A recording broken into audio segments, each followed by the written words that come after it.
Xi'an, a city of legend and honor. In the 11th century BC, the Zhou dynasty made this their capital. During the period that followed, hundreds of emperors ruled China for over 1,000 years, with Xi'an as the capital. History has left this city with an unrivaled cultural heritage.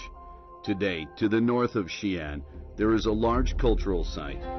Yet few people know this used to be the world's largest palace complex. Its size was equal to 3 Versailles, 4 Forbidden Cities, 12 Kremlins, 13 Louvres, or 15 Buckingham Palaces. It was the imperial palace of the Tang Dynasty, the Daming Palace, meaning Palace of Great Brightness.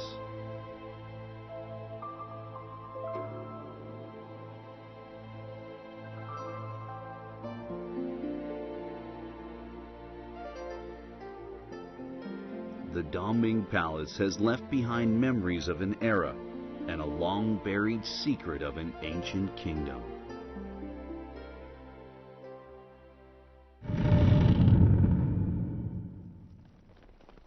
The story begins in 626 AD. The Tang Empire has already been established for 8 years.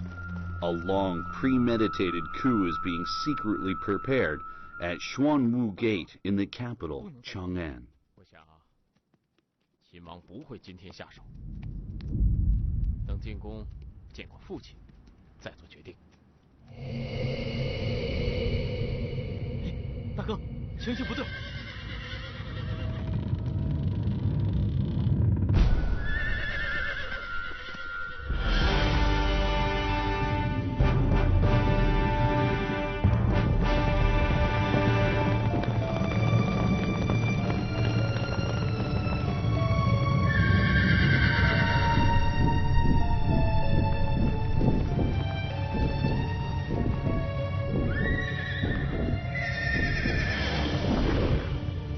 Members of the imperial family are plotting to kill each other to seize the sovereign throne.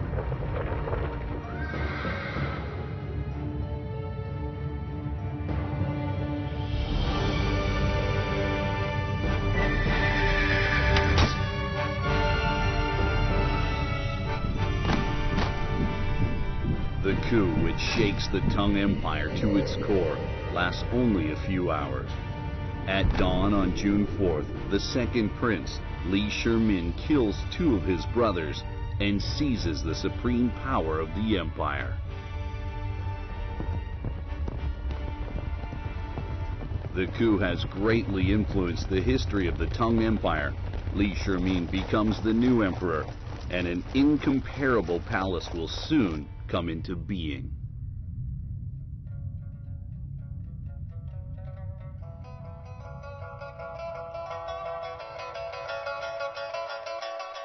After the coup, known as the Xuanwu Gate incident, the founding emperor Li Yuan is forced to abdicate.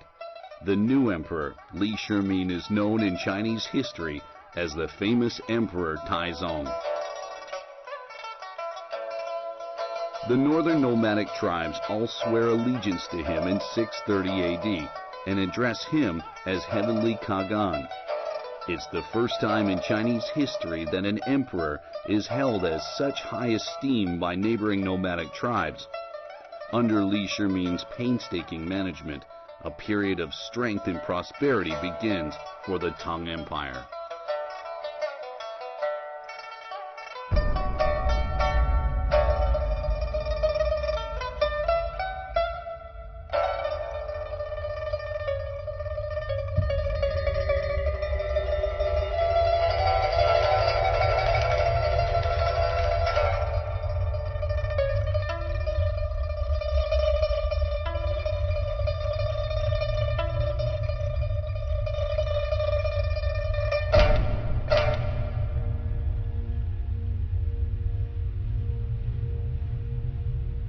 The empire is thriving day by day, but the old emperor and his son are becoming more and more alienated. Since his abdication, the old emperor, Li Yuan, has paid no attention to state affairs. According to historian record, he is always in low spirits and, in his twilight years, indulges himself in traditional Chinese music.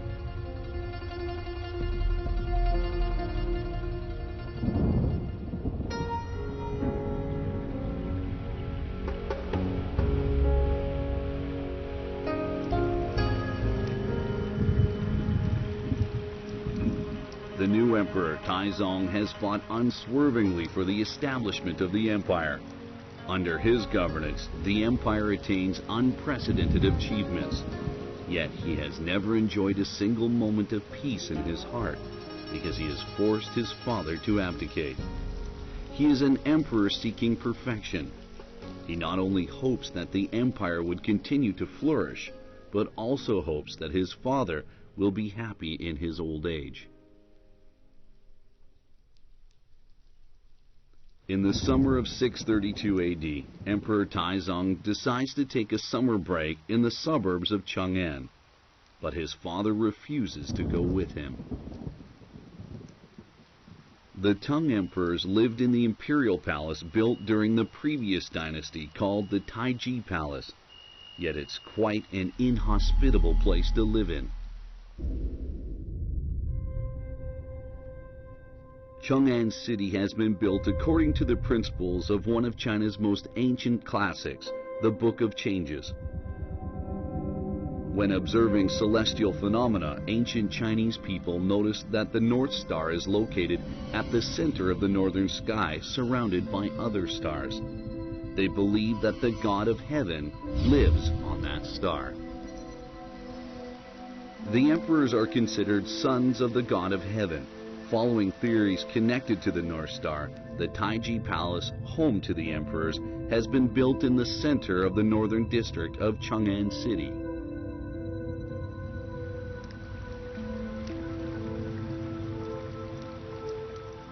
But the idealized design has overlooked various geomorphologic defects. The Taiji Palace is located on the lowest land in Chang'an City. There's a lot of rain during the summer in Chang'an, and very high temperatures.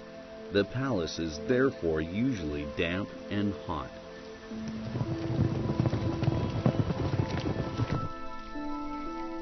Emperor Taizong has many old war wounds from years of expeditions and conflicts. When summer comes, he will go to the capital suburbs to avoid the summer heat.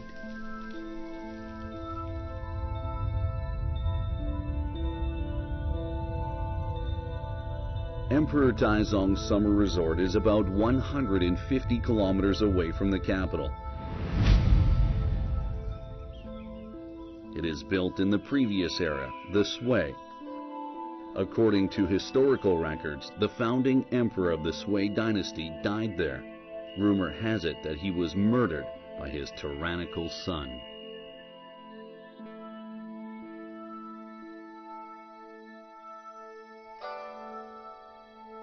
Li Yuan, the old emperor, has always been haunted by the Xuanwu Gate incident. Through a desire for power, brothers have fought each other, and fathers and sons had become strangers. The father, who is now over 70 years old, does not want to go to another palace where he and his sons have turned on one another. So when his son invites him to the summer resort, he declines.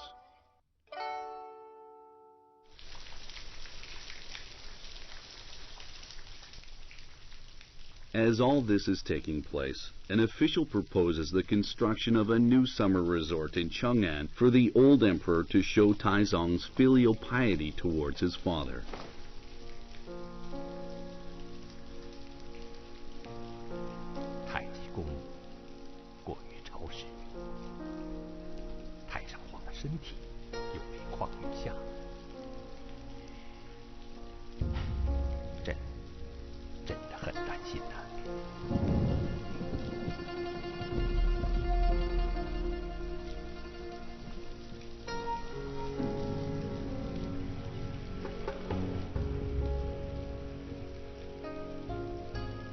After years of rapid growth, the national treasury has accumulated a great deal of capital.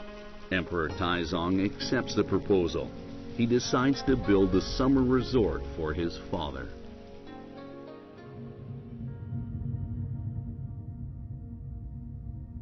In the spring of 635 AD, a large number of artisans gather in the northeastern part of Chang'an and start the construction of the new palace named Daming, meaning the Great Brightness.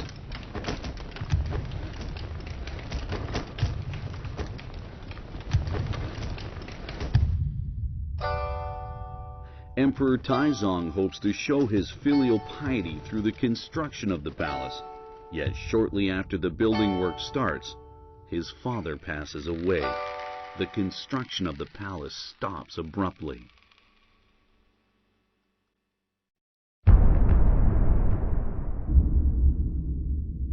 Emperor Taizong is one of the best emperors in Chinese history. He is open-minded, willing to take advice, and appoints people on merit. During the 23 years of his reign, the empire makes glorious strides forward, both politically and militarily.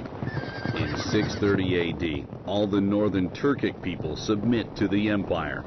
From 640 AD onwards, the imperial cavalry pushes all the way westward, crossing the barren and inhospitable desert. In 648 AD, the empire moves its frontier command to its westernmost part. Now the western regions are back on the map of the Tang Empire. The Silk Road reopens after being closed for more than 300 years. Once again, it becomes crowded with traveling merchants, envoys, monks, and priests. East and west are reconnected. The glory of Chang'an starts to shine in other parts of the world.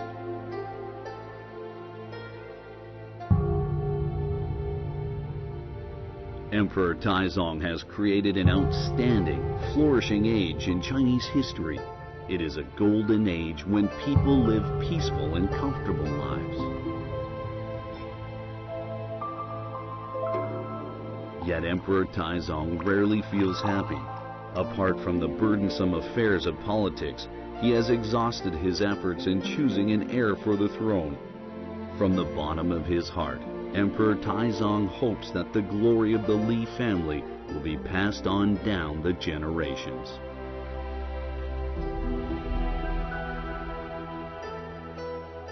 In 649 AD, the 53-year-old emperor becomes terminally ill. Li Jie, his anointed successor, serves by his side. When he is serving some boiled-down herbs to his father, he sees the charming Wu Meiniang, one of his father's concubines. The young prince is immediately attracted to her. 你是武才人？回禀太子殿下，我叫媚娘。 Wu Meiniang is 26 years old and an imperial concubine of Emperor Taizong. At the time, no one expects that she will become inextricably linked to the unfinished Daming Palace project and will control the Tang Empire's fate for half a century.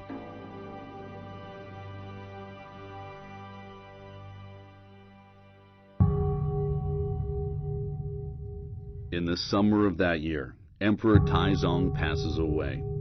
As an imperial concubine of the late emperor, Wu is sent to a temple in Chang'an.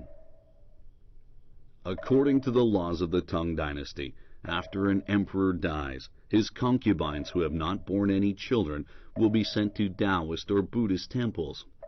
After Emperor Taizong's death, Wu is compelled to become a nun. It seems that she is destined to spend the rest of her life at the temple. The lonely woman expresses her feelings through a poem that says she misses her days in the imperial court. She often thinks of the man she loves and wishes she could somehow be rescued from despair. 看筑城壁，丝纷纷，憔悴之理，为一句。不信笔来长下泪，开箱验取16曲。she is a woman who could not bear to let her flowery life wither in loneliness. She knows that the only one who can save her is the one who wields supreme power.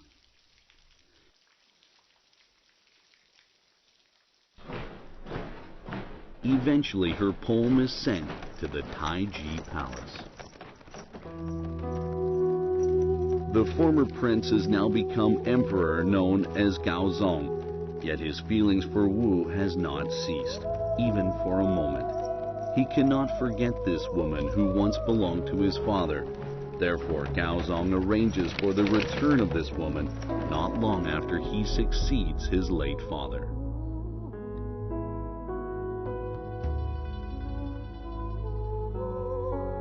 The imperial family's ancestors are northern nomads. For nomadic people, it is not unusual for a son to marry his father's widow.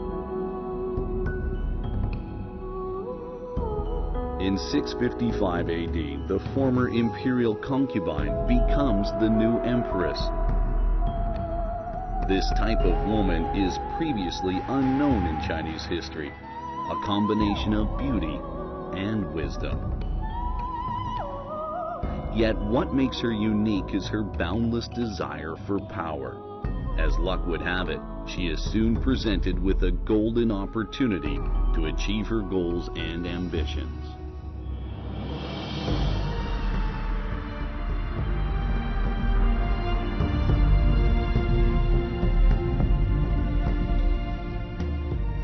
The emperor is said to be very weak and has serious arthritis.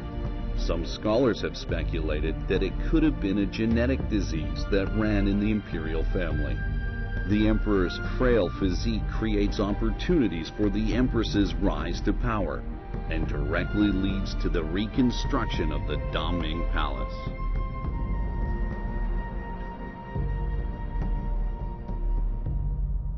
Tortured by his affliction, the emperor refuses to live in it any longer. The Taiji Palace is not only damp, but also extremely plain and dull.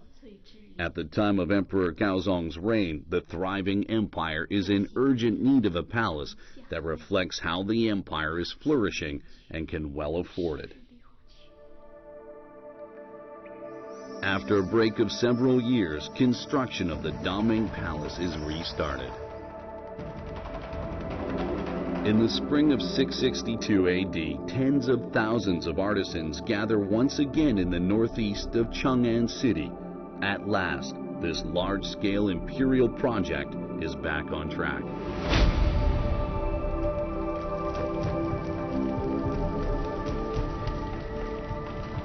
Work on the Daming Palace is being recommenced, only on an even larger scale than before. It is no longer to be merely a summer resort, but the most revered structure in the empire, the new imperial palace.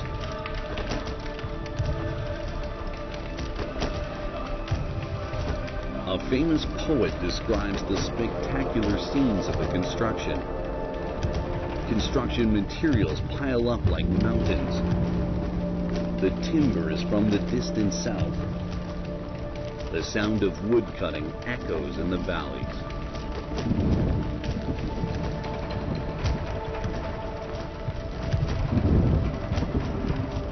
It takes up to 6 months to ship the giant trees to the construction site where the Daming Palace is taking shape. Empress Wu plays an important role in the construction of the Daming Palace. After she returns to the Taiji Palace, she has imprisoned the concubines favored by the emperor and tortured them to death as part of her meticulous plan. According to one historical account, the empress often dreams of female ghosts with disheveled hair covered with blood. Tortured by these nightmares, Empress Wu is looking forward to escaping from the Taiji Palace and moving to the Daming Palace as early as possible.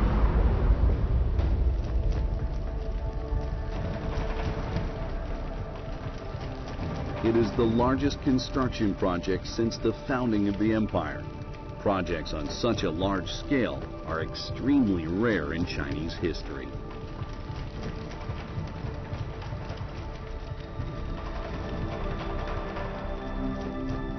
In all likelihood, hundreds of thousands of artisans are involved in the construction. Carrying out such a large-scale project requires a large amount of human and financial resources. In order to finish the construction as quickly as possible, the National Treasury allocates the tax income of 15 states to it and suspends the salaries of the officials in the capital for a month. The empire's wealth, which has been accumulated for 45 years, guarantees the smooth and orderly progress of the grand project.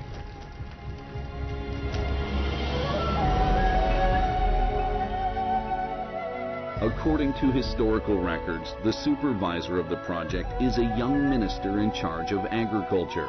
He is appointed as the general director of the Daming Palace construction project because he is both capable and shrewd. After the completion of Chang'an city itself, no one else has been lucky enough to get such a rare opportunity to oversee such a large building project.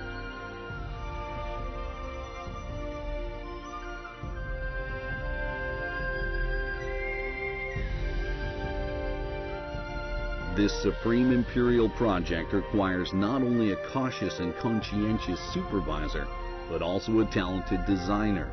So who is the palace's designer? Remarkably, no historical records revealing the designer's identity have been found.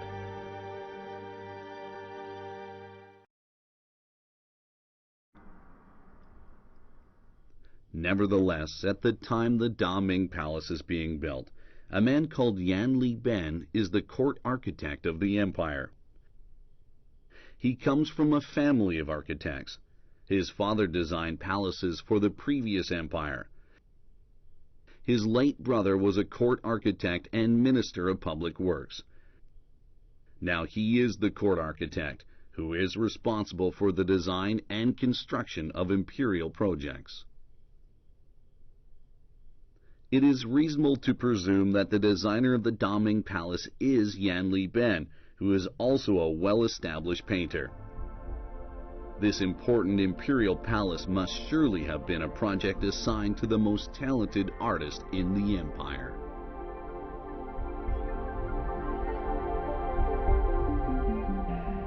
June 5th, 663 AD is a very important day in the history of the Tang Dynasty.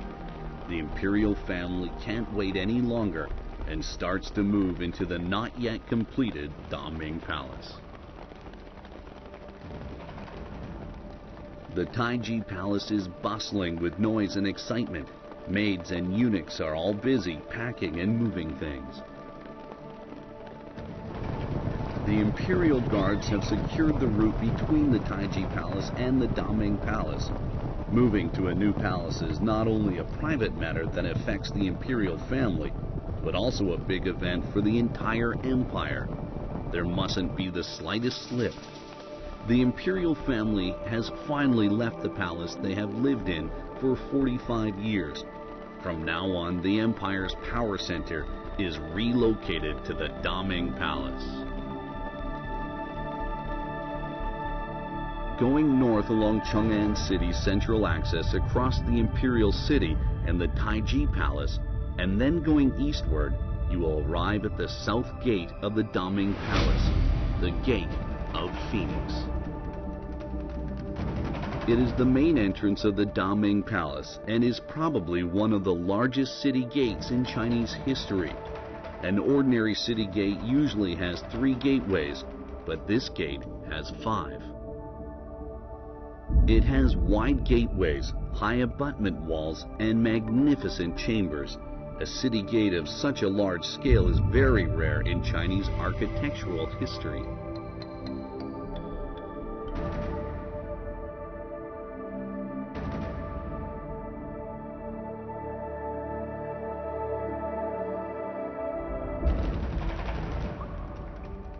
It's Chinese New Year in 664 AD, It's the first New Year's Day witnessed by the Daming Palace, the new imperial palace of the Tang Empire.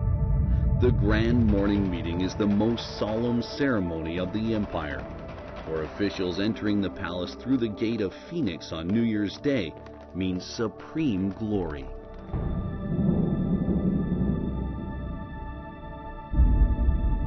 As the sun rises, the officials enter through the gate of Phoenix. In front of them is a square that is 630 meters long. At the end of the square is the main hall of the Daming Palace, the Hanyuan Hall. This majestic hall is built on a 3-floor foundation bed.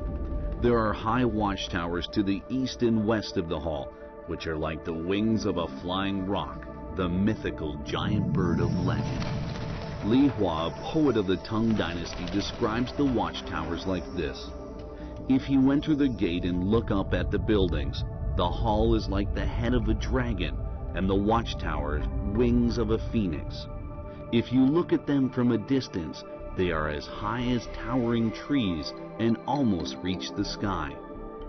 When you look up at the throne, it seems to be in heaven.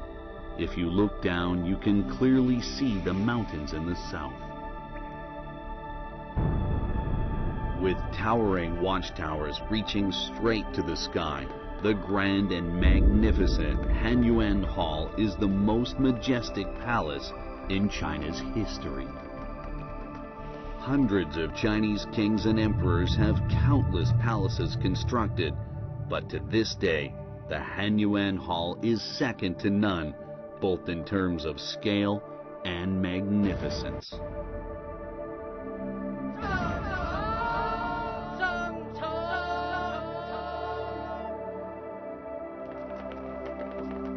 The foundation bed of the Hanyuan Hall stands 15 meters above the ground. 2 parallel rampways are built so that officials can get to the imperial court conveniently. Observed from the gate of Phoenix, the rampways are like dragon's tails, so they are called dragon's tails. Bai Jui, another poet of the Tang Dynasty, writes, "The 2 watchtowers are opposite each other, and the hundreds of officials look like rows of geese. The buildings are magnificent, and the officials look so small. The Hanyuan Hall shows the supremacy of imperial power and the dignity of the empire."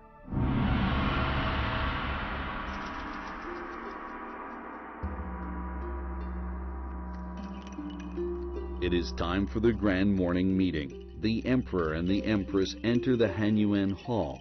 This is the most divine moment of the entire imperial calendar.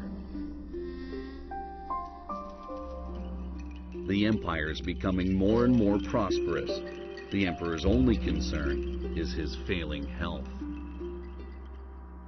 Because of his poor health, his empress Wu Mei-niang gradually takes control of the general affairs of the empire. The emperor doesn't realize that his beloved wife is about to make history.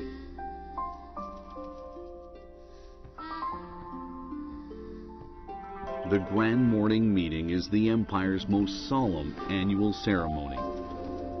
恭祝陛下万寿无疆. Within the divine confines of the Hanyuan Hall, officials of all ministries report political achievements to the emperor and outline the accomplishments of the empire. At the same time, envoys present treasures from around the world to show their respect for the Tang Empire. Wang Wei, another poet of the Tang Dynasty, writes, "As the palace gates are opened, officials and foreign envoys file past to pay respects to the emperor."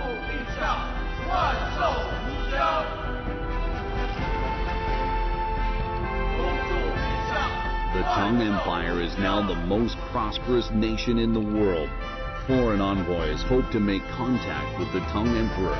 For them, the grand morning meeting is their best opportunity, because on this day, they can see the Tang Emperor in person.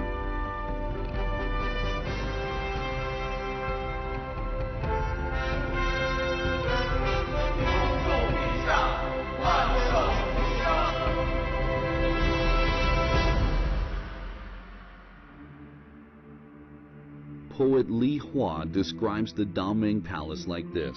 The Daming Palace is located on the high land in the north, and to its south is the dry land. Standing in the palace, you can see all things to the south clearly and overlook the whole city. The Hanyuan Hall is located on highland with an open view. Standing in the Hanyuan Hall and looking to the south would provide a panoramic view of the expansive city of Chang'an. To the south of the palace is a magnificent temple known as the Great Wild Goose Pagoda. The first abbot of this temple is the famous master Xuanzang, a household name in China. Poet Li Hua explains the meaning of the Daming Palace like this. It's like the rising sun, so it signifies great brightness. This is a progressive period.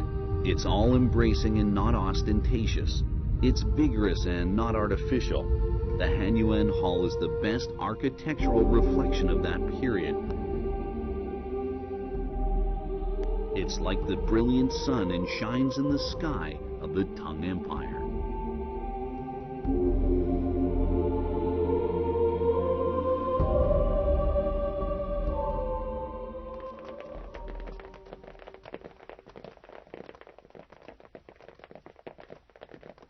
At dusk, the officials who have been on duty walk out of the palace's gates. The bustling palace gradually becomes peaceful and quiet. The imperial guards begin their patrols. A guard on duty beats a drum. It's time to close the palace gates.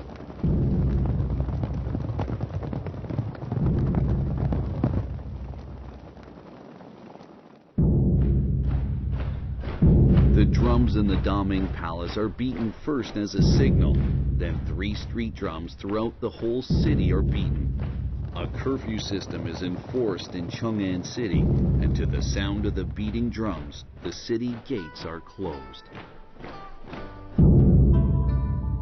Night falls on the city, and the largest metropolis in the world begins to fall asleep.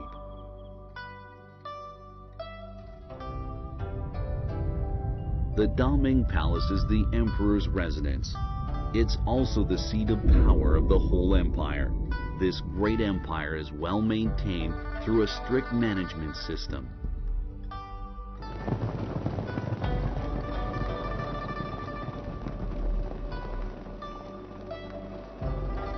The imperial guards are responsible for the safety of the imperial court and public order within Chang'an City. They keep all the keys to all the palace gates. The Daming Palace has 11 palace gates. There is a strict system of governing the opening and closing of these gates. The first guards have to check the key, which has 2 parts. One part is kept in the palace and the other by the head doorkeeper. If the 2 parts match, they can open the door. The key is shaped like a fish because people believe that fish keep their eyes open day and night and are always alert. According to protocols of the Tang Empire, officials need to go to the court at 4 a.m. At this hour, it's still dark and the streets are empty. Officials are the pillars of the empire, and the officials of the capital city are particularly important. In the Tang Dynasty, no matter what their rank is, most of the officials go to the imperial court on horseback. Higher-ranking officials usually have 1 or 2 servants accompanying them, and the servants hold up lamps for them in the dark. Due to their limited salaries, low-ranking officials have to travel to the court alone.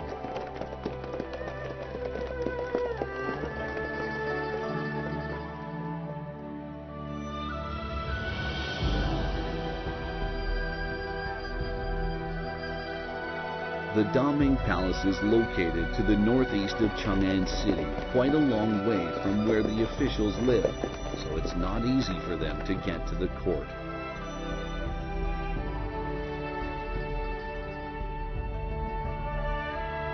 The Tang Empire operates a strict system for officials who need to go to the court. If they are late, they will be severely punished. They could lose a monthly salary or even their official position. Even the Prime Minister does not dare to be late without good reason. At daybreak, the officials arrive at the Daming Palace. There are strict safety regulations within the palace walls. Imperial guards are stationed at each gate and carefully check the identities of the officials before they enter. All officials who need to go to the court have to be registered. Their names, official positions, ages, and even their heights and any unusual physical features are recorded. After this series of strict checks comes to an end, the officials have at last completed their journey on arrival at the Daming Palace's main hall, called the Xuanzheng Hall.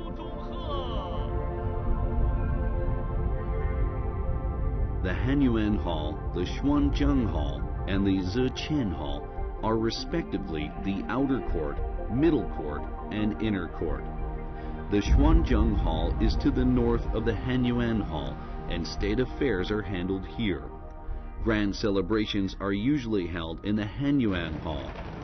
The Xuanzheng Hall and the Xi'an Hall are the real centers of power. According to the law of the Tang Empire, officials have to observe strict discipline when they are at court. If an official were caught with his wattboard tilting, he could face losing a month's salary. A wattboard is used by officials when they are at court. If they have something to report to the emperor, they can write on the back of it as a reminder. A Tang Dynasty official above grade 5 uses an ivory board as an official below grade 5 uses a bamboo one. If someone does not stand in line according to his rank, or speaks without permission, or leaves the line for no reason, he could lose a month's salary.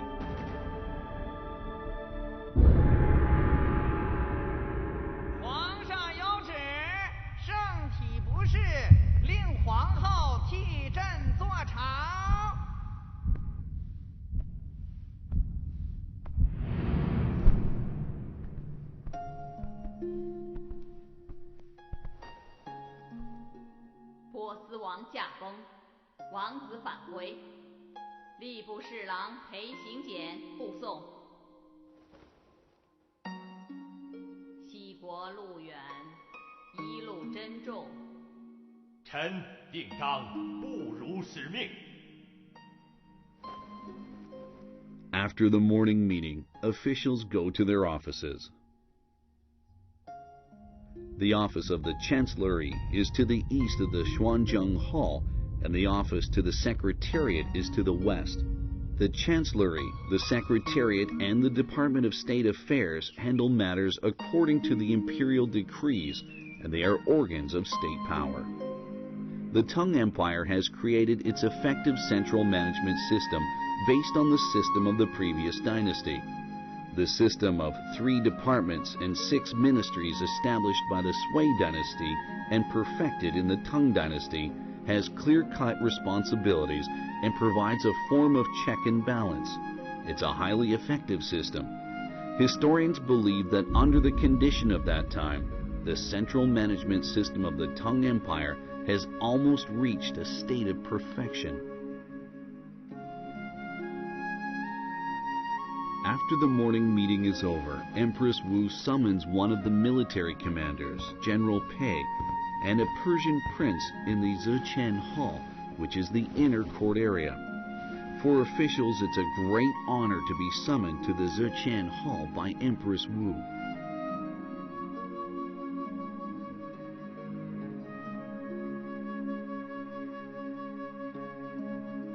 裴大人，务必小心。皇后放心，臣将尽全力保护王子的安全。According to ancient historical records, in his later years, Emperor Gaozong suffers from illness and entrusts the affairs of the state to Empress Wu.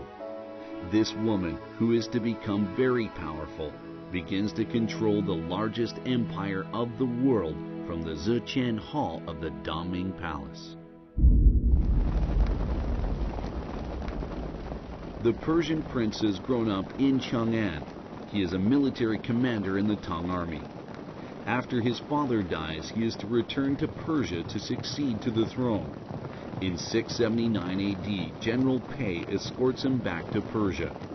Meanwhile, in Sui to the west of the Tian Shan Mountains, the Tang cavalry succeeds in defeating the rebels of Western Turk. The Khan of Western Turk is captured, and order along the Silk Road is restored. During the time of Emperor Gaozong and Empress Wu, the country becomes much more powerful. The Tang cavalry frequently rides out as far as the Pamir Plateau and other places to the north of the Tian Shan Mountains.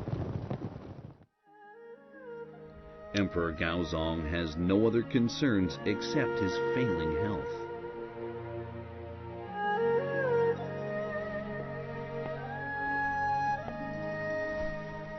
陛下，裴大人传书兵部，碎叶城的叛乱已经平定，西突厥的首领被我大唐俘虏。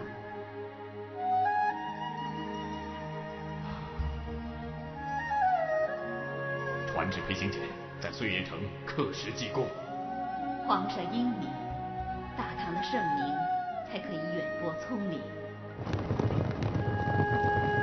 In 680 AD, on his way back to Chang'an, General Pei engages and easily conquers the rebellious Turkic noblemen of the northern border area. The Turkic leaders are sent to Chang'an, and a large number of Turkic people submit to the will of the Tang Empire. Emperor Gaozong wins unprecedented respect and honor. According to historical records, during his reign, the territory of the Tang Empire reaches as far as the Sea of Japan in the east and the Aral Sea in the west. It stretches to Vietnam in the south and Lake Baikal in the north. It extends around over 4,000 kilometers from east to west and 8,000 kilometers from north to south. Scholars believe that the vast territory that is under the control of the Tang Empire during Gaozong's reign makes the Tang the biggest empire that has ever existed in China. The city of Chang'an has indeed become the center of the world. It means that a splendid period of great prosperity is about to begin. During the reign of Emperor Taizong, the Tang cavalry arrives at the foot of the Tian Shan Mountains. The Silk Road, which has been impassable for over 300 years, is reopened. In the 34 years of Emperor Gaozong's reign, the Tang cavalry crosses the deserts many times in constant battles to guarantee the safety of the Silk Road. Neither the fierce Turkic people nor ferocious robbers dare to destroy the new order along the Silk Road. Traveling merchants can sleep and set their mind at rest. Foreign envoys can pass through without obstacles.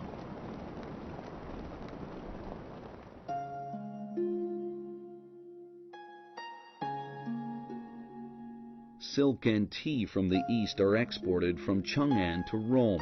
Western gold, silver, and jewels are brought from the Arab Empire to Chang'an. Cultural communication between the East and the West has also flourished.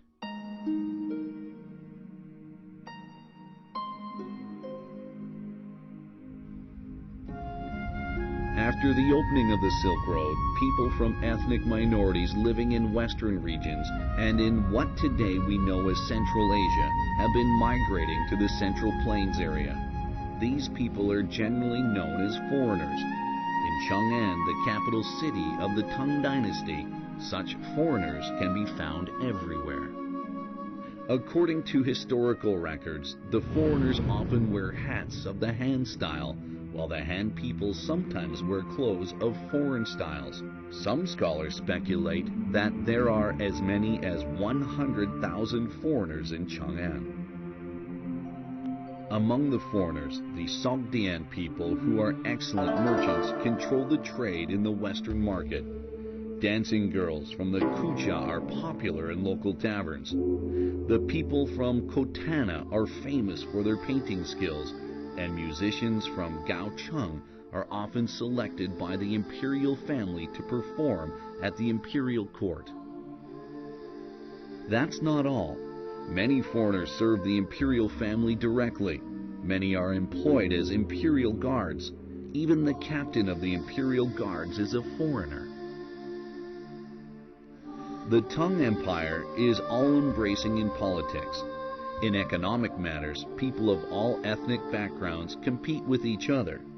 Both the foreigners and the Han people are imperial subjects. The foreigners are more or less integrated into all walks of life in this city.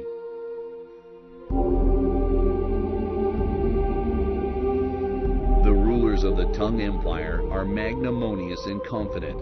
The reason is that they share a blood relationship with the so-called foreigners. The mothers of the first three emperors of the Tang Dynasty all have foreign blood. Emperor Gaozong himself is only 1/4 Han Chinese.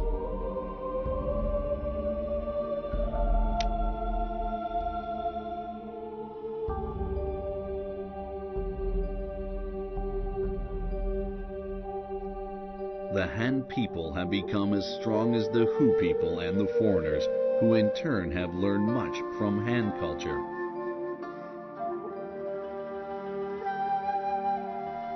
Like the sea, which admits hundreds of rivers and has the capacity to hold the water of all of them, the Tang Empire in the 7th century is inclusive, open-minded, magnanimous, powerful, and magnificent.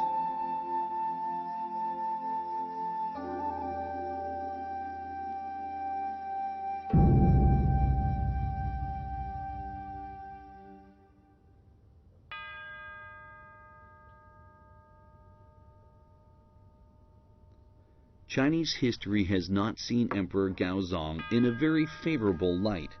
He isn't really an incompetent emperor with few achievements.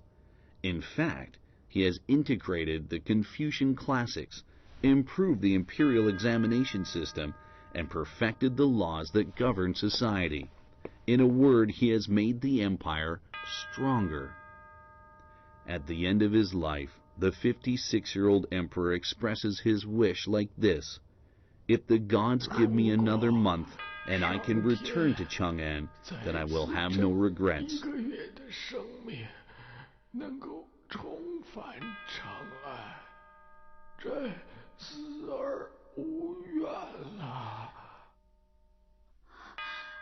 In 683 AD, Emperor Gaozong passes away in Luoyang, the eastern capital of the empire.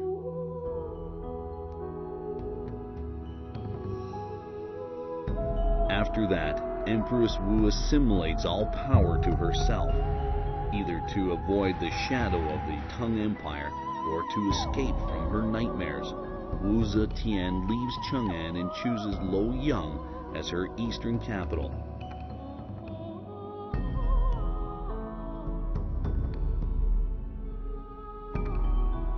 In 690 AD, 67-year-old Empress Wu proclaims herself Empress Regent in Luoyang, and she is known as Wu Zetian ever since.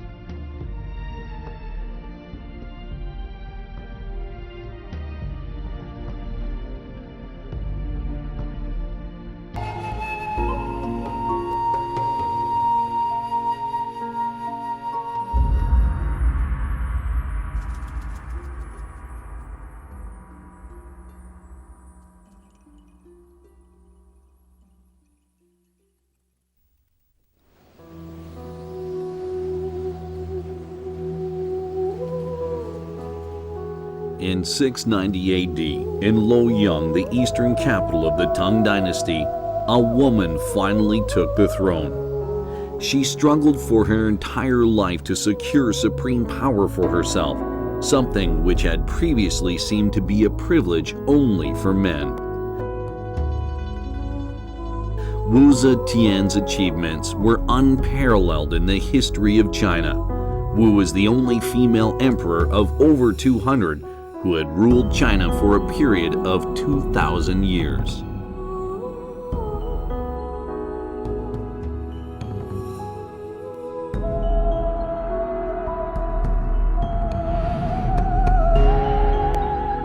At 14, her talents are noticed and she is admitted to the imperial palace.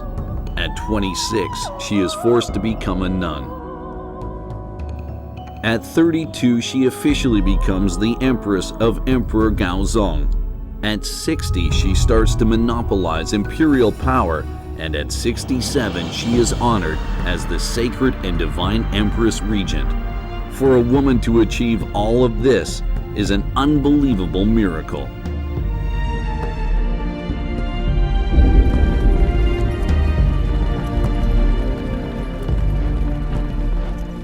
Wu spends most of her time in Luoyang during the period she rules the Tang Dynasty.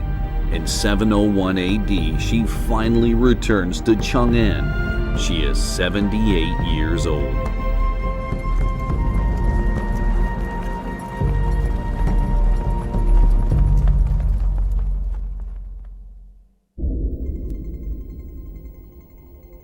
At that age, what concerns the empress most is the imperial palace in Chang'an, the Daming Palace.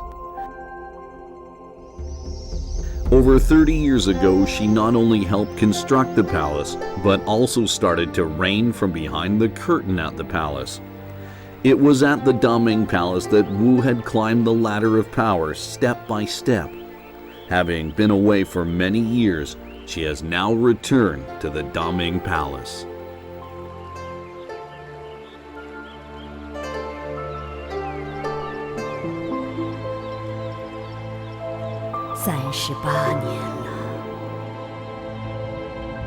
The Daming Palace is the largest palace complex in the history of China. It is the size of 500 football fields. The main halls stand along the central axis symmetrically and in an orderly and strictly hierarchical configuration. The three grand halls, the Hanyuan, the Xuanzheng, and the Ziqian, lie along the axis.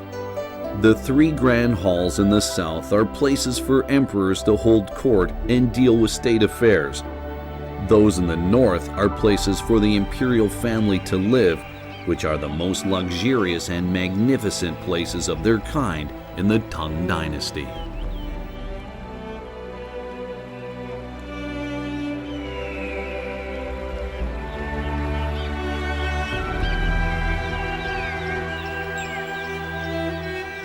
This sparkling man-made lake, known simply as the Pool, is in the imperial living quarters. There are three islands in the center of the huge pool, symbolizing three immortal mountains near the eastern sea. On the largest island, the Penglai Island, there is a beautiful pavilion with a golden dome and red eaves. From time to time, swans and ducks would waddle through the green grass and luxuriant trees, playing and fooling around.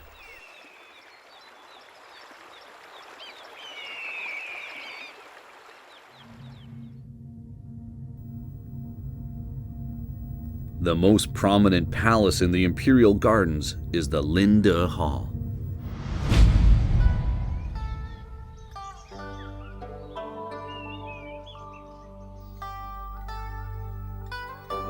The terrain of the Daming Palace is full of ups and downs, and the Linde Hall is constructed on the higher land west of the pool. The hall has a unique shape. In fact, it's three huge halls nestled together, combined with pillars in the middle. The front hall, the middle hall, and the rear hall, together with the towers on the second floor, make it the most complicated structure built in the Tang Dynasty.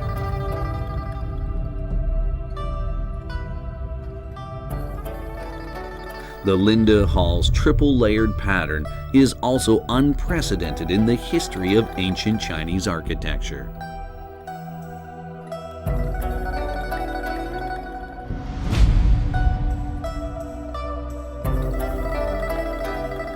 The Linde Hall is built on a large platform of over 10,000 square meters, with a total construction area over 5,000 square meters. It's the largest single wooden structure in its day. Huge corbel brackets are piled up layer on layer between the beams and the eaves. With the support of these corbel brackets, huge eaves extend outwards and turn upwards like the wings of gigantic birds. Huge but light, dignified but vivid. Such huge halls are unprecedented, and so are their styles and designs.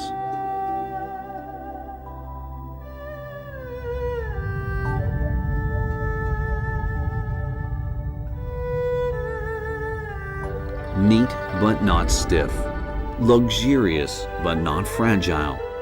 The magnificent Linda Hall is an outstanding example of ancient architecture.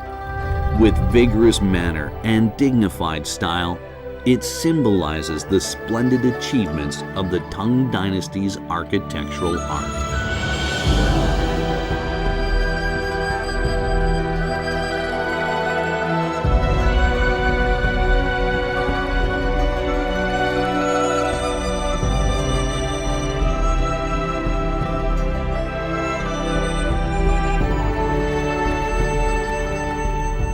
In contrast to the three grand halls of the previous dynasty, the Linda Hall is designed as a place for emperors to hold imperial banquets. This is the highest level banquet hall of the Tang Dynasty. Only those people of very high social status are entitled to enter the hall. In 702 AD, Wu Zetian receives a Tubo kingdom ambassador in the Linda Hall. 陛下，小臣出生边远偏僻之乡，从未聆听过宫廷乐舞，今日亲眼目睹，还望陛下恩准小臣近前观看。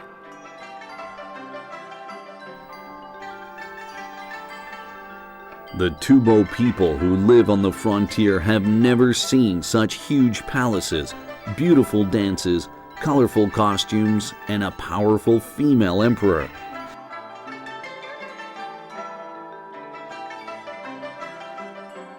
At a loss for words, the ambassador and other Tubo delegates remain stunned. To feel the style of the Tang Dynasty, one has to experience it in person.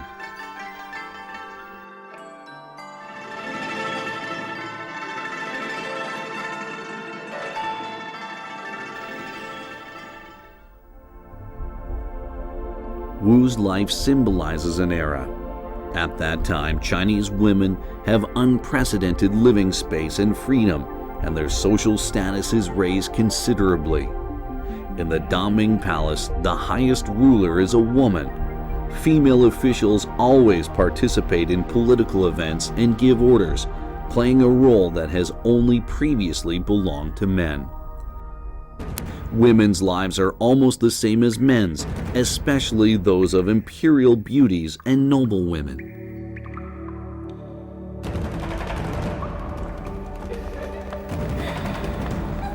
According to historical records, the women of the Daming Palace are very fond of a particular recreational activity, a ball game.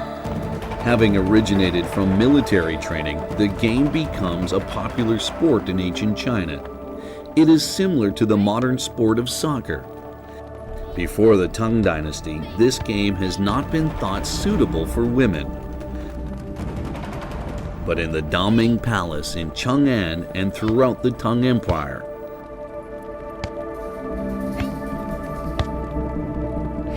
women can participate in any activity as they like, just like men.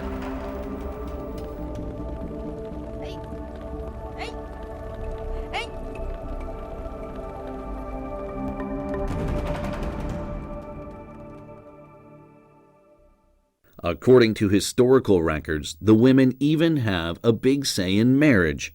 Divorces and second marriages are said to be quite popular.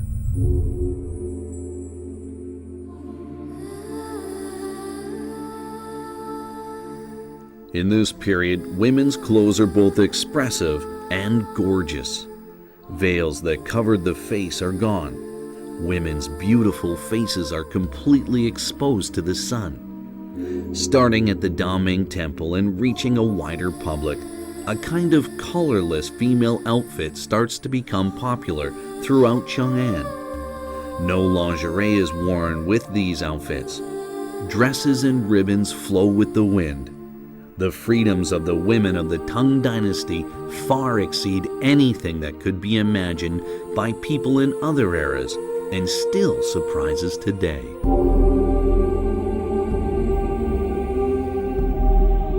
The imperial family leads the fashion trends of Chang'an, and their chosen styles gradually spread to the entire city. Every spring, beautiful girls wearing gorgeous clothes are seen everywhere in Chang'an. During festivals or on nice sunny days, women would wear heavy makeup and travel around enjoying the beautiful scenery.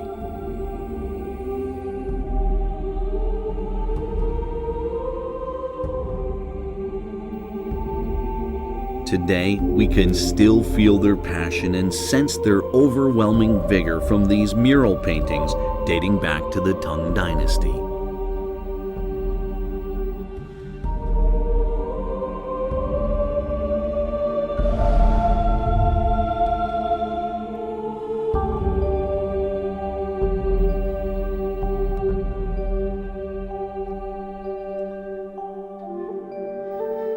In the entire history of human civilization, it's extremely rare to discover a woman like Wu Zetian who influences an era. After Emperor Gaozong dies, Wu carries on with the run of success. Under her administration, the Tang Empire shines like the sun in broad daylight.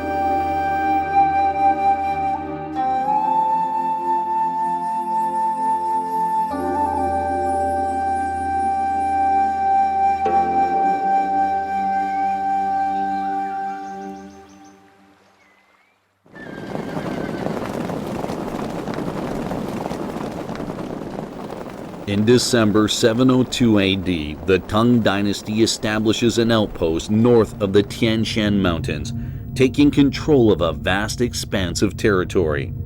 Areas south of the Tian Shan Mountains are also under Tang's control. Not only does the female emperor keep the empire's territory intact, she also greatly extends the Silk Road.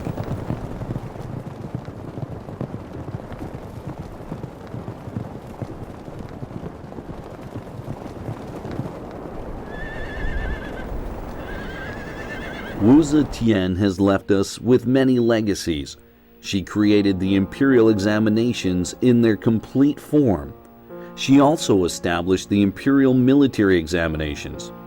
From Wu's reign onwards, ordinary people selected by imperial examinations gradually took the place of hereditary nobles. The bureaucratic politics of the Tang Dynasty gradually matured. Like a magnificent rainbow, Wu brightened the sky of the Tang Empire with her own light.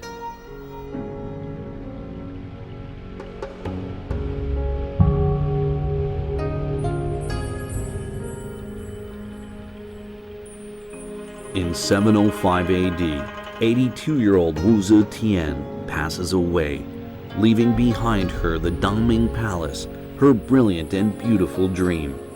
For almost half a century, this woman has ruled an empire with the largest population and the most renowned reputation in the world. This is an unparalleled record in the history of China.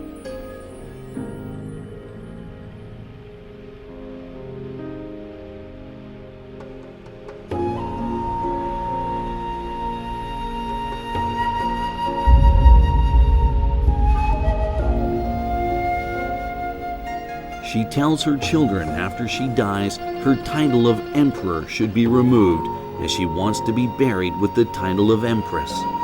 Wu Zetian is buried with Emperor Gaozong, formerly known as Li Zhi, here in Shaanxi Province.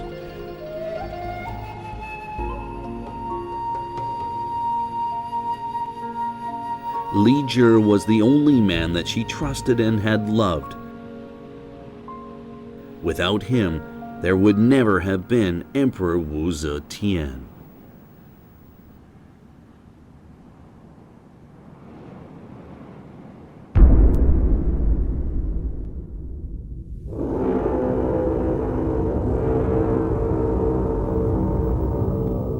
Wu's third son now takes the throne, Emperor Zhongzong. The Tang Empire has returned to the stewardship of the Li family.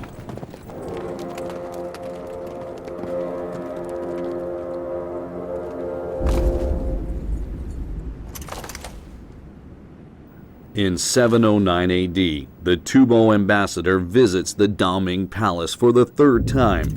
The emperor holds a magnificent polo game to welcome the Tubo delegates who have come from so far away.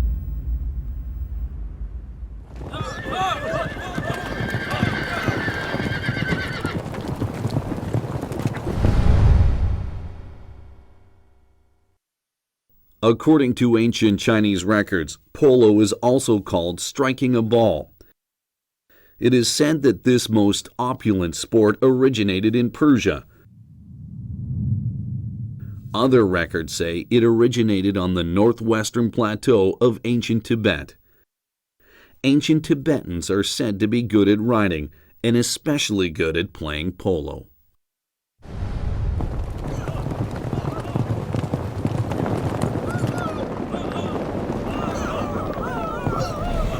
In the early years of the Tang Dynasty, polo starts to become popular with the imperial family. Even the emperor is very fond of a fierce and stimulating polo match.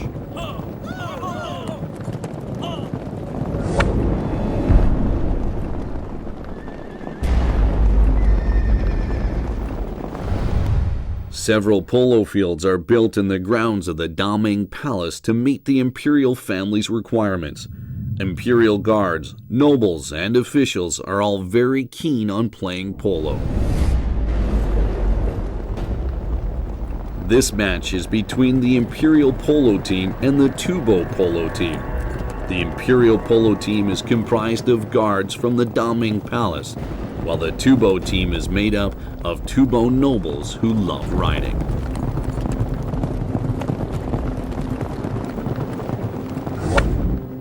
For Emperor Zhongzong, it's a match that can't be lost. How could the powerful Tang Empire lose to a remote people like the Tubo? The Tubo has been defeated by the Tang Empire in a war that broke out not so long ago, so the Tubo nobles want to get their revenge through the game.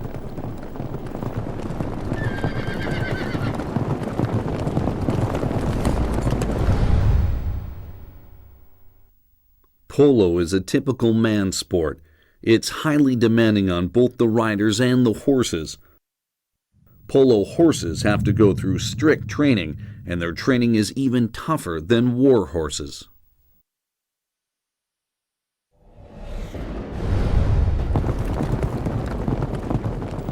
The players have to master not only skilled riding techniques, but also a will of iron. The polo field is like a real battlefield. Falling from horses, breaking legs, and even death are commonplace.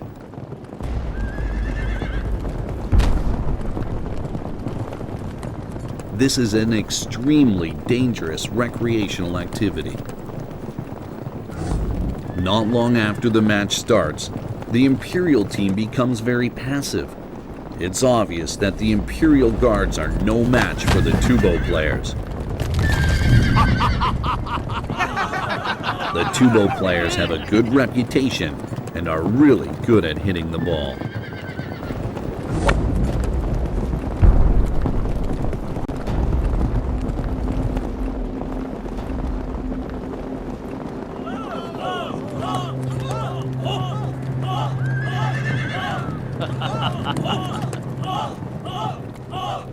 Embarrassed, Emperor Zhongzong has to request a change of players.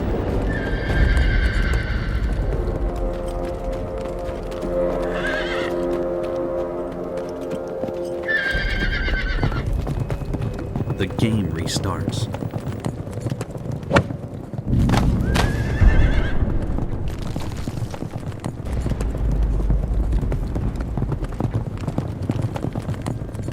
This time, it's the Tubo nobles who lose face.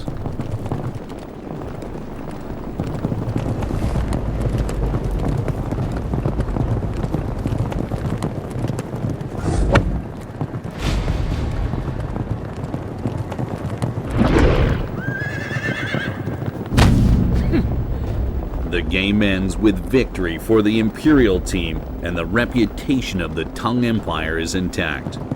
The Imperial player who saves the day is Prince Li Longji, one of Wu Zetian's grandsons.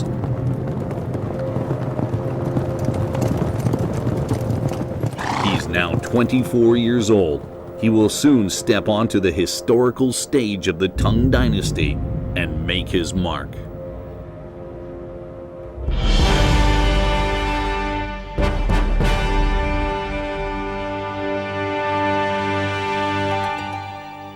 In 710 AD, not long after the Tubo delegation departs, through the Daming Palace's Xuanwu Gate, another palace coup is about to take place. In Chinese traditional culture, Xuanwu is the god who guards the north, but it seems that the Tang Dynasty Xuanwu Gate always has something to do with palace coups. This time around, it is Li Longji who leads the coup.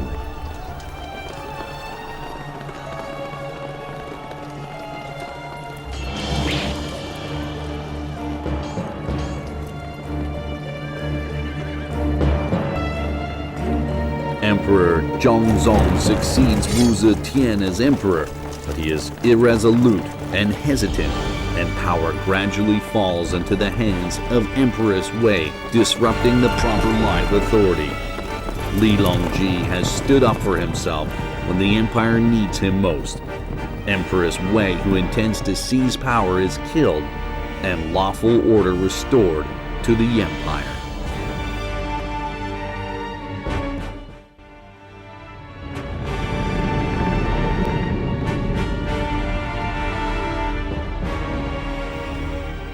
In 712 AD, Li Longji ascends the throne, known as Emperor Xuanzong.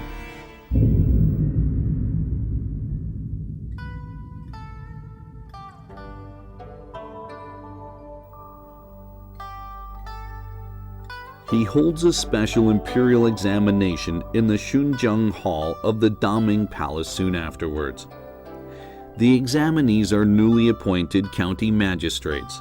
Before they take up their posts, the emperor decides to check on them himself.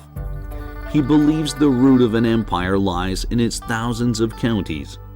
Although county magistrates belong to a relatively low rank, they are nevertheless the center stones of the empire. They need to be talented and properly qualified.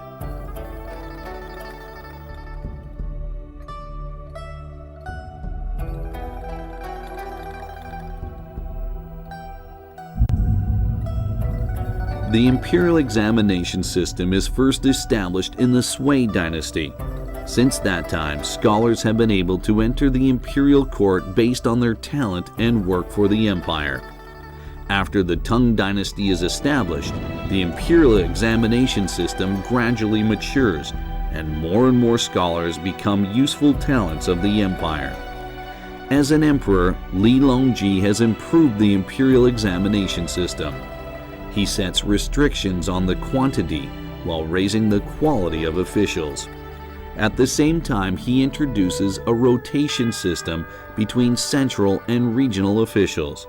This not only improves communication between central and regional governments, but also raises the officials' managerial abilities. In order to keep tabs on what is going on in regional administrations, the emperor appoints inspectors to effectively supervise and examine officials of various levels and regions. The examination lasts a whole day. With great vigor, the emperor announces the results on the spot. Of the more than 100 examinees, only one man is found to have potential. He is ordered to take up his post immediately near the capital, Chang'an. Over 20 people are basically qualified, and they will be sent to various places around the empire in the near future. almost half the examinees are found to be unqualified and are sent home with the instruction to continue their studies.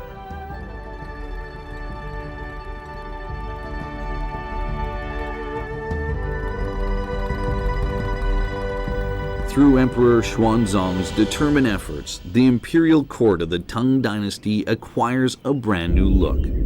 This new look dynasty is soon to enjoy an unprecedented era of prosperity, peace, and success.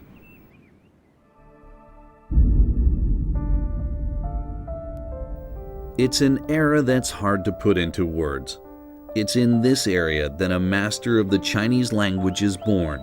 His name is Li Bai, and he is regarded by the Chinese as the transcendent poet. Li is a bright star in the sky of the Tang Empire.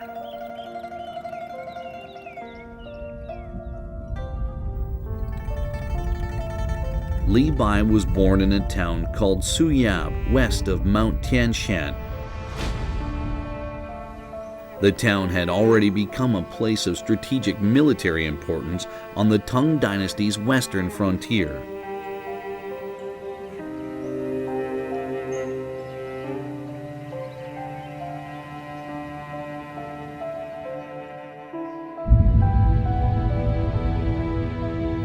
In 742 AD, Li is in his 40s. He makes his way to Chang'an. Like other scholars of the time, Li also wants to serve the imperial court and make a contribution to the empire.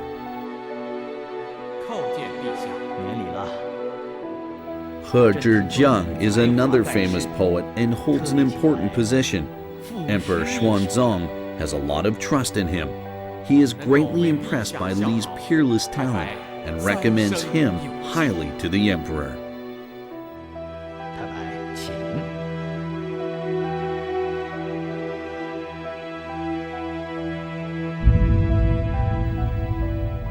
There are various halls and rooms around the pool in the Daming Palace.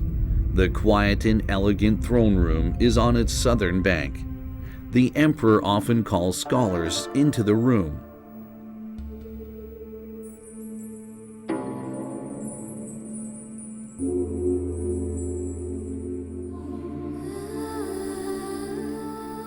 The emperor is an art lover. In his spare time, he likes to take part in creative artistic pastimes in the palace. Poems and songs are very popular at the time, so poets and singers are well acquainted with one another. Singers need poets to write lyrics for them, and the poets will become famous if their songs are sung by a good singer.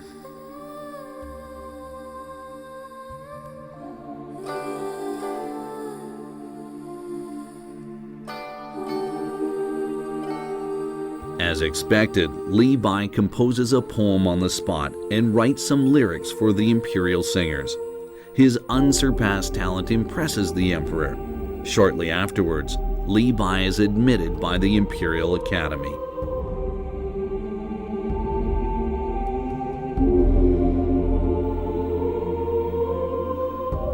The Imperial Academy is located in the western part of the Daming Palace.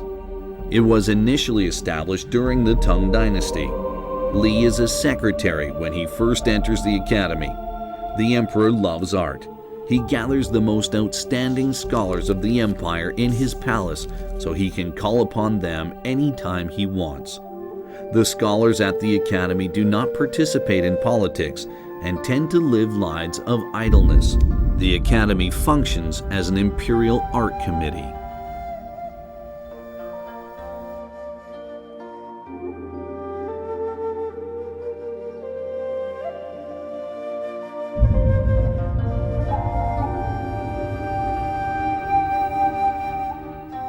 Li Bai dreams about impressive and outstanding achievements, so is soon bored by his simple life at the academy. In the days spent waiting to be called in by the emperor, a number of young foreign women who serve wine are a source of great comfort to him.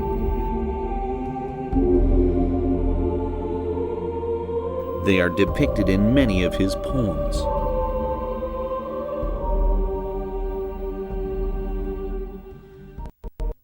When flowers fall in the fine rain and mild wind of the spring, I cracked my whip and went directly for a drink with the foreign wine-serving ladies. Where should I go after having appreciated all the places of beauty? I smiled and went to the wine houses with the foreign wine-serving ladies. In Chang'an City, there are many bars and taverns. In the taverns of the Western market are women from the western regions of China or from Persia. These women, who are far away from home, bring an air of foreign charm to Chang'an City.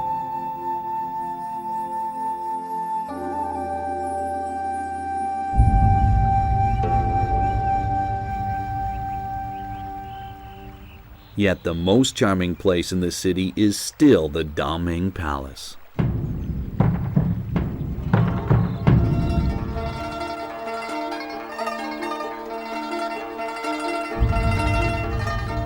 There are more than 10 gardens full of various kinds of flowers around the pool in the grounds of the Daming Palace. When Emperor Xuanzang ascends the throne, one of these gardens, the Pear Garden, becomes a place for the emperor's music and dance creations to be performed. The Pear Garden is, in effect, the first imperial academy of arts.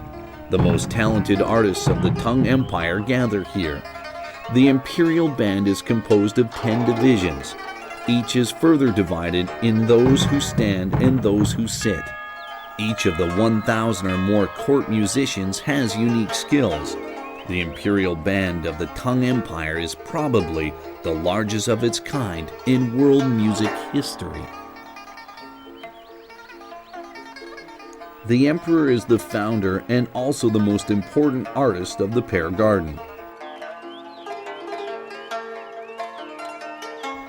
Of all the musical instruments, Emperor Xuanzang favors the drums. It is said that the emperor has lots of broken drumsticks to prove it.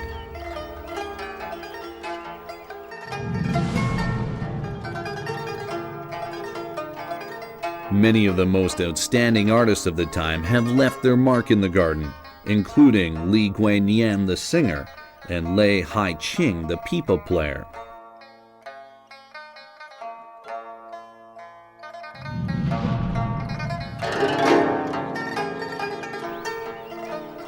The most famous Tang poets, such as Li Bai, He Zhicheng, and Wang Wei, also pay frequent visits to the garden to compose poems. In this era, many art forms blossom in ways never before imagined possible.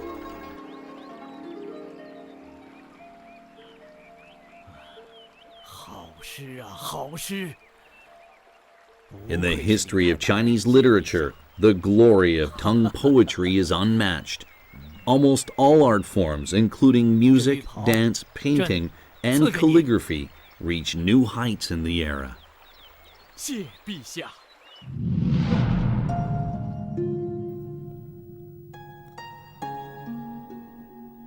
Many great poets, singers, musicians, and painters appear in this period of history. In the long story of China, the Tang is a unique dynasty in terms of art. Perhaps only the European Renaissance of the 15th century can be mentioned in the same breath.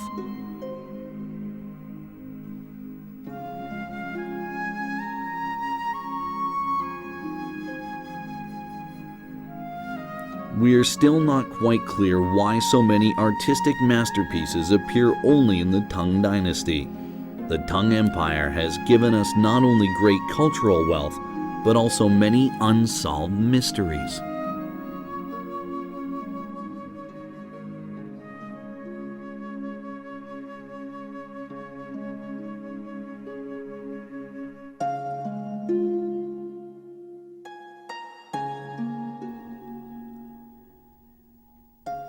Today, in the museums of Shaanxi Province, we can see pottery horses like this. It is one of the icons of the Tang Empire. They are horses from people's imaginations, rounded and mellow, mysterious and passionate.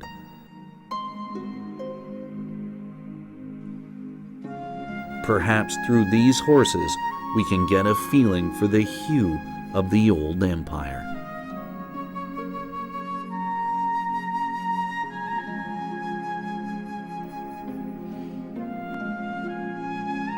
We can experience the same feeling from these Tang Dynasty paintings. Graceful maids, passionate ladies, obstinate and unruly horsemen. Each of them has their own distinctive features. Art is, without question, in full blossom during the Tang Dynasty.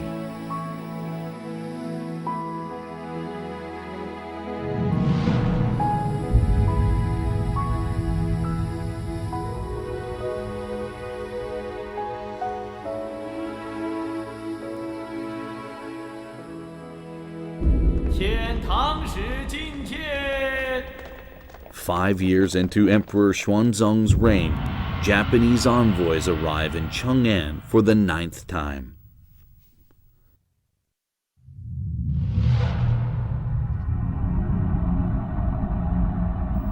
"46 years before, in 663 AD, the year the Daming Palace is completed, a battle breaks out between the Tang Empire and Japan in a place called Beigang on the Korean peninsula. Japan almost loses its entire navy and suddenly notices the vast gulf between the Tang Empire and itself. So it strives to improve its relationship with the Tang Empire and starts to send envoys and students to China.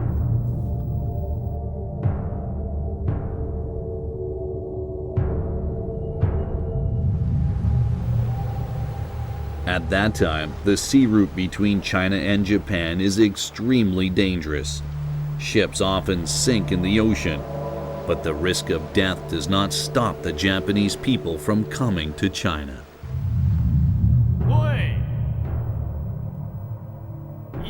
According to historical records, the 9th batch of Japanese envoys to Chang'an consists of 557 people.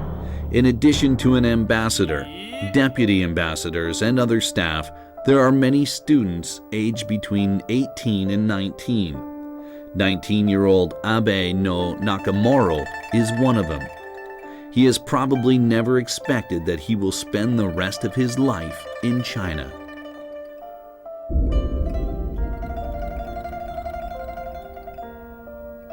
The magnificent city of Chang'an and the splendid Daming Palace greatly impressed the Japanese. Many Japanese scholars today believe that Japan had learned a lesson from the Tang Empire when it lost the Battle of Beigang, similar to the lessons it learned from the West during the Meiji Restoration and at the end of the 19th century. When the Japanese envoys return to Japan, they not only take a large number of books, but also many art treasures. A number of Chinese artisans commissioned by the court travel with the Japanese to help them build palaces and temples. The Japanese build the capital city of Heijo-kyo, known today as Kyoto, according to the composition and structure of Chang'an City. The Japanese emperor has the Heijo Palace built based on the style of the Daming Palace. The main hall of the Heijo Palace, the Daigo Kuden, is constructed according to the design of the Hanyuan Hall at the Daming Palace. Its name is also borrowed from the Tang Empire.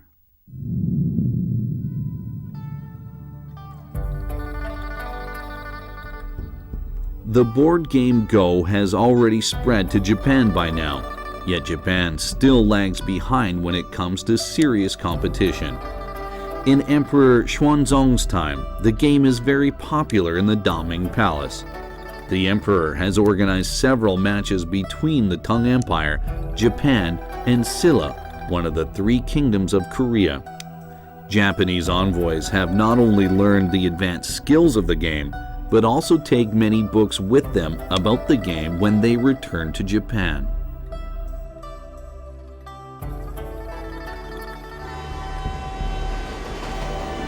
Japanese culture is deeply influenced by the Tang Empire in many ways, including regulations and laws, as well as city architecture and folk customs. Today, the World Cultural Heritage artifacts on display in Kyoto and Nara all bear hallmarks of the Tang Empire.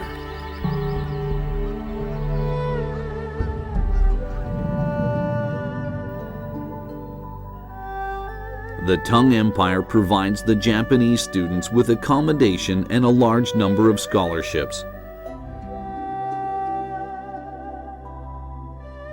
Shortly after Abe no Nakamura's arrival in China, the young man enters the Imperial College in Chang'an. At the time, it's probably the most international college in China.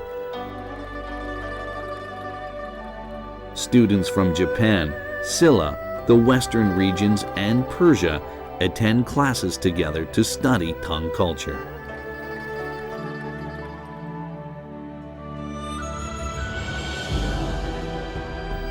Several years later, Abe no Nakamura takes the imperial examination of China and passes with flying colors.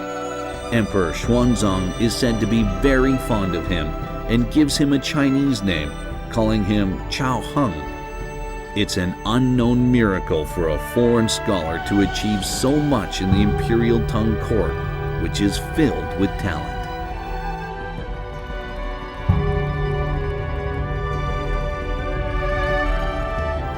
In 753 AD, the 11th batch of Japanese envoys arrives in China.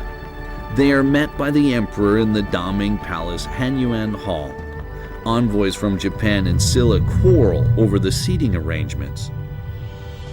启禀陛下，日本遣唐使请求坐于新罗上首。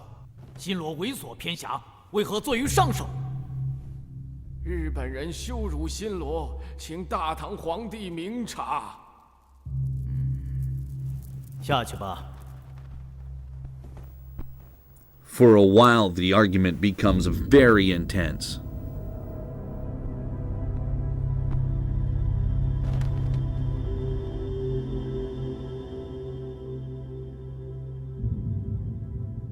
陛下，我等不远万里来到大唐，承蒙陛下天恩，感激不尽。" With Nakamura's meditation, the matter is quickly resolved and the seats of the Japanese delegation are placed in the very front row.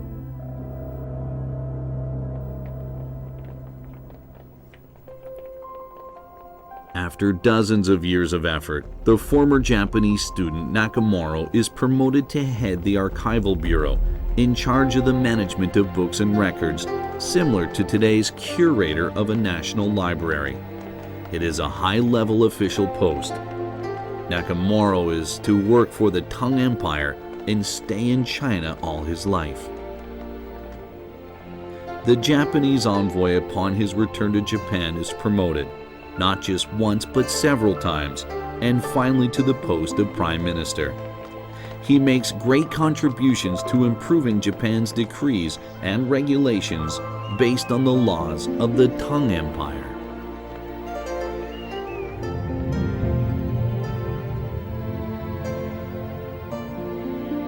Historical records show that more than 200 countries and regions have contact with the Tang Empire. Japan sends envoys to Chang'an 15 times. The Eastern Roman Empire sends envoys 7 times, and the Arab Empire 36 times. People of different religious backgrounds and from all parts of the world live in peace in Chang'an. Yet in Europe of that time, people are attacking each other all the time for religious and racial reasons.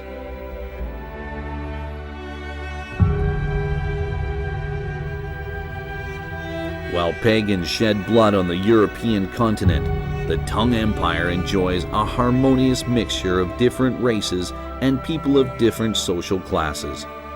It's possible that the Tang Empire is the only nation in the ancient world to achieve such a high spiritual level.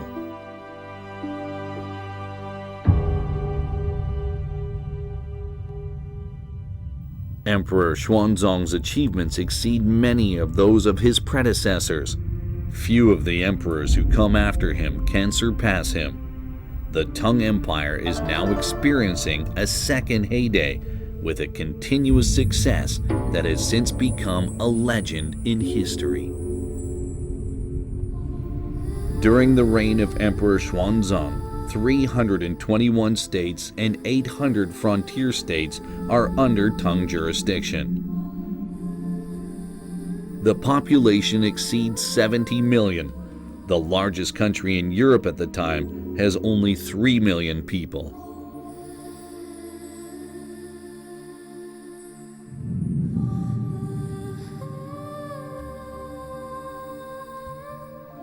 Famous Chinese poet Du Fu gives an idyllic portrayal of contemporary life in one of his poems, saying, "I remember the good old days when even a small county had 10,000 households. The rice shone and the corn was white, and the granaries of state and people alike burst with grain."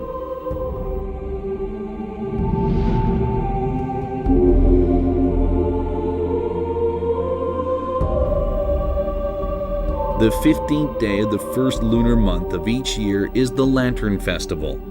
At night, Chang'an is illuminated as brightly as during the day. Thousands of ladies dance in the streets.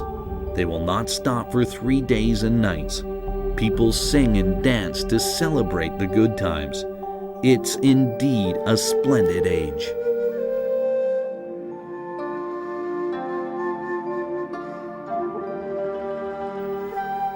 Today there are Chinatowns in many parts of the world.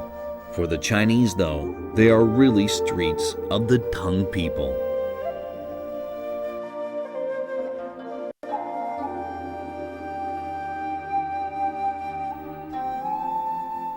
By the mid-8th century, Chang'an has become a city of legend in the east, and the Daming Palace is the most glorious chapter of that legend.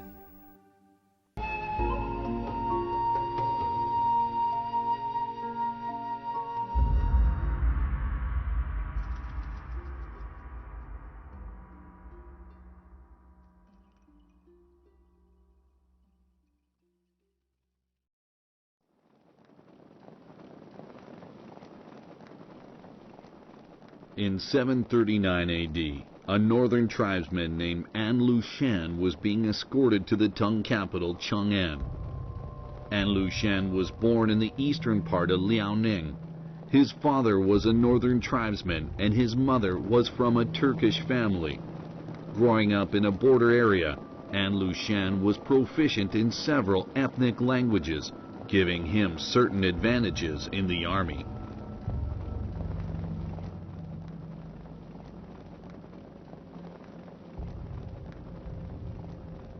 In 736 AD, he had fought a battle that he could not win. According to the law, he was being taken to Chang'an to be punished by the emperor.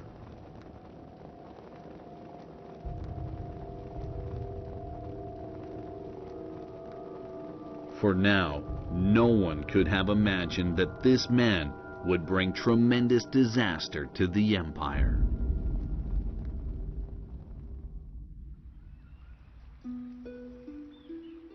In the middle of the 8th century, the Tang Empire has reached its golden era.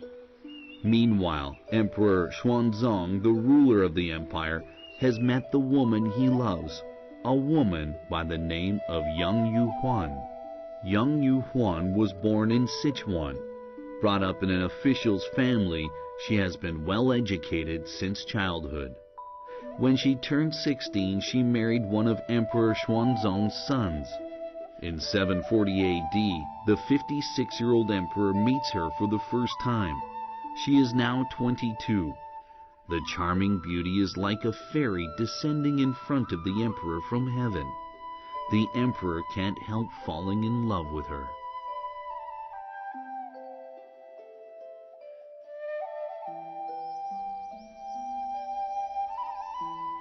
The Daming Palace has existed for almost 80 years. After several restorations, the huge palace has become more and more magnificent.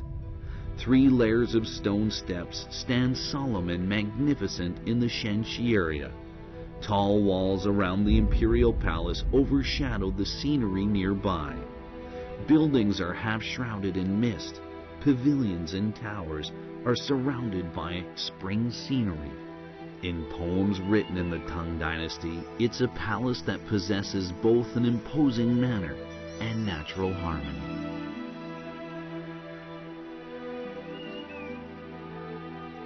The imperial living quarters are located in the northern section of the Daming Palace. It's an area where members of the imperial family have fun and relax. There are various pavilions, towers, and terraces divided by gurgling streams, creating an elegant and quiet atmosphere. Located south of the pool is the Hanliang Hall, well known for its coolness. According to historical records, water-powered fans are installed around the hall, so it's always cool enough inside, even in the hottest summers.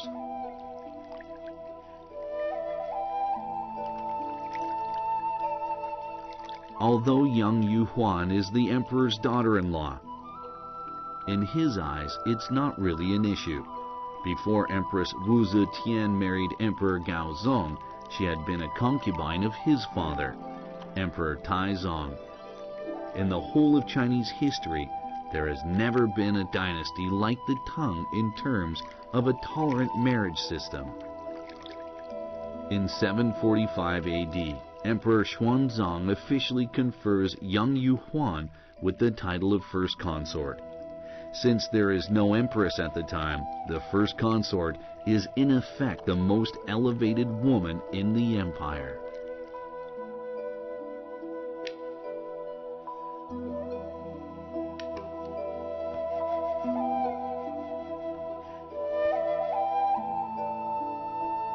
Young Yuhuan is not only an unrivaled beauty, but also very clever and considerate. Emperor Xuanzang likes the board game Go and often plays it with his brothers. When the emperor is at a disadvantage in the game, Young is always able to save him from embarrassment. 皇兄，恐怕你要输了。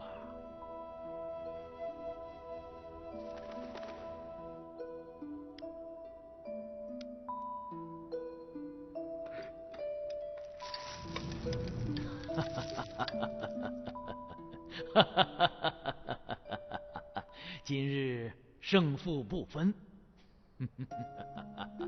As he approaches his 60th birthday, the emperor feels that Young is exactly the woman he needs.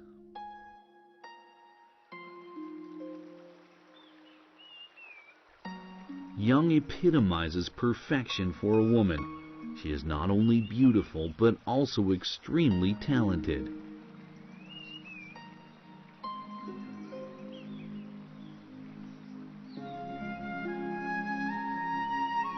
She is good at music and plays the pipa very well.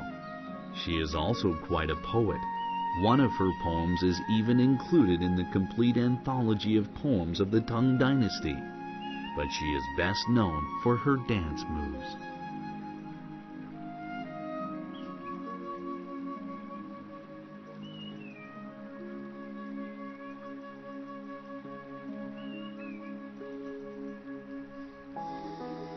Everything about the woman is perfect. It's not difficult to imagine the elderly emperor falling in love all over again.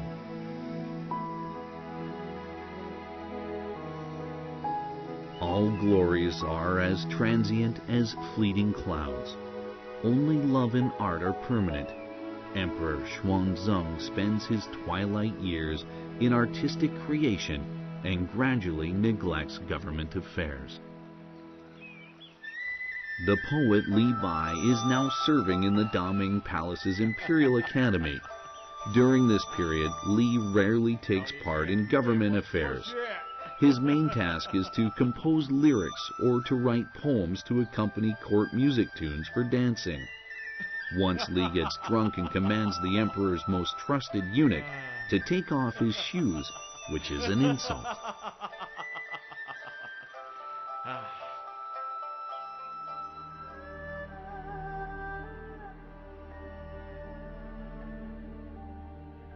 The poet is really reluctant to do what is asked.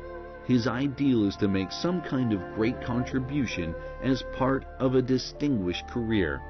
But the emperor is only interested in art.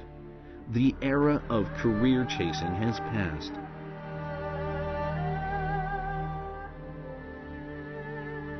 Born into the wrong era, Li eventually leaves Chang'an.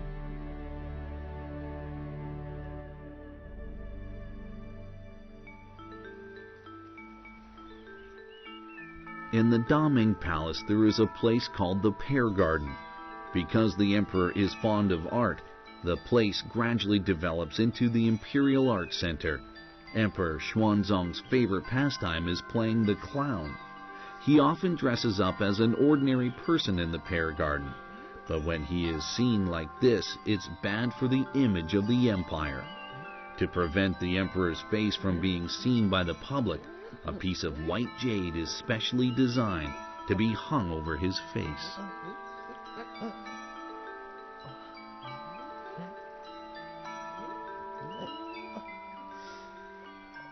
In Chinese opera, the clown's nose is always painted white. Emperor Xuanzang's white jade mask has not only influenced the clown's facial makeup, but also raised its status. Clowns are highly praised and respected by opera artists and enjoy very high status. In traditional Chinese theatrical troupes, clowns are always the first to put on their makeup, regardless of status or qualifications.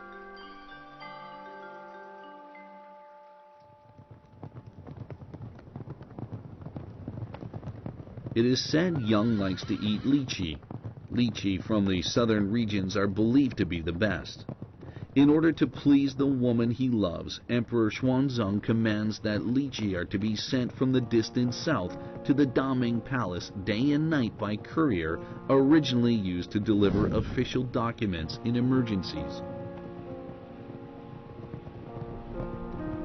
It is a long journey. In order to keep the lychee fresh, the riders have to speed up.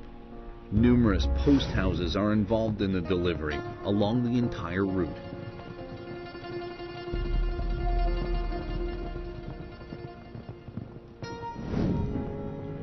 The poet Du Mu writes, Chang'an City looks like piles of blossom. 1,000 gates open one by one on hills. It's a red steed in a dust gale for her smile.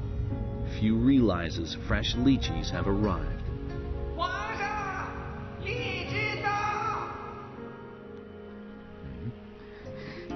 For the elderly emperor, now immersed in love and art, the affairs of the empire are gradually set aside. According to what we know, tens of thousands of courtiers now take part in artistic endeavors and leisure pursuits, and the imperial examination system starts to go downhill. The bureaucracy becomes increasingly overstaffed and inefficient. Nepotism and extravagance are widespread in all official circles.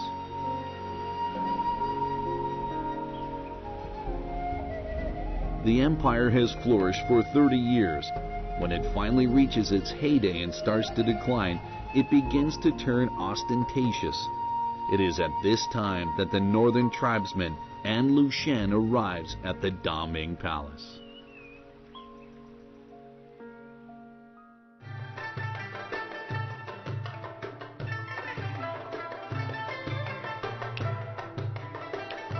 The revolving dance originates in the western regions. It's characterized by rapid rotations. It's said that An Lushan once performed the dance for Emperor Xuanzang and pleased him with his perfect skills.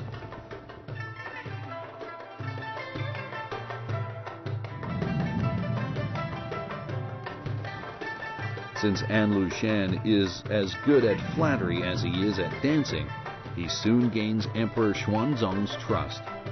When it came to the first consort, An Lushan flatters and toadies up to her by every means possible.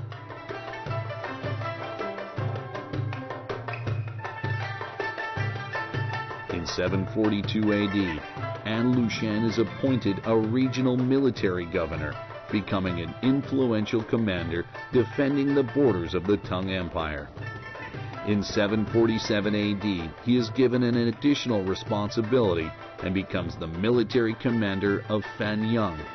3 years later, he is granted the title of Prefecture Lord. In the Tang Dynasty, it is rare for a tribesman to be granted such a title. In just a few years, An Lushan has become one of the most powerful border province commanders of the empire.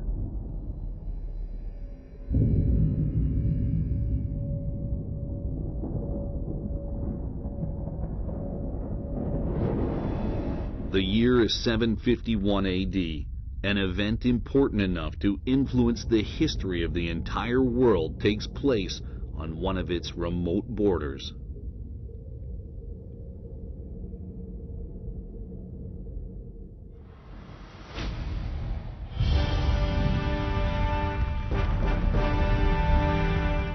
In a place in Central Asia called Talis, a war breaks out between the Tang Empire and Arabian troops.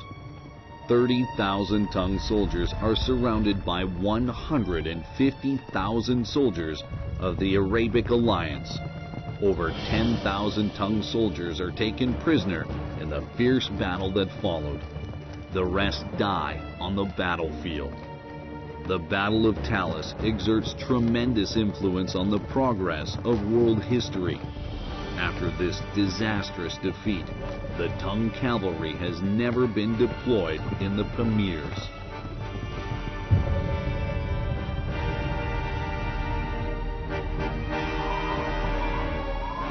The influence of the empire grows weaker year after year.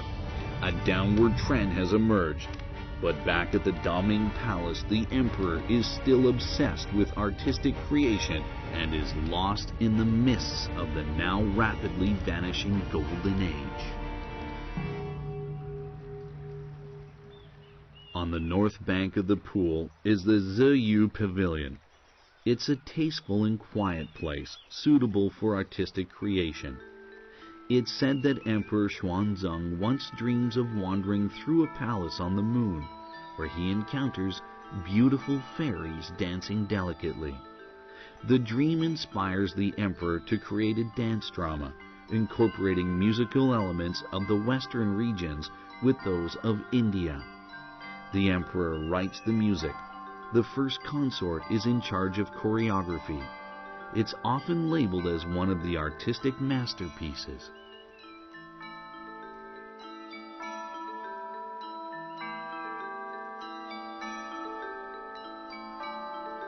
The emperor wishes that he and his beloved lady can abandon all worldly affairs and fly to the palace on the moon to enjoy everlasting life. Without historical records, we can hardly imagine that a person with such a complex personality once existed.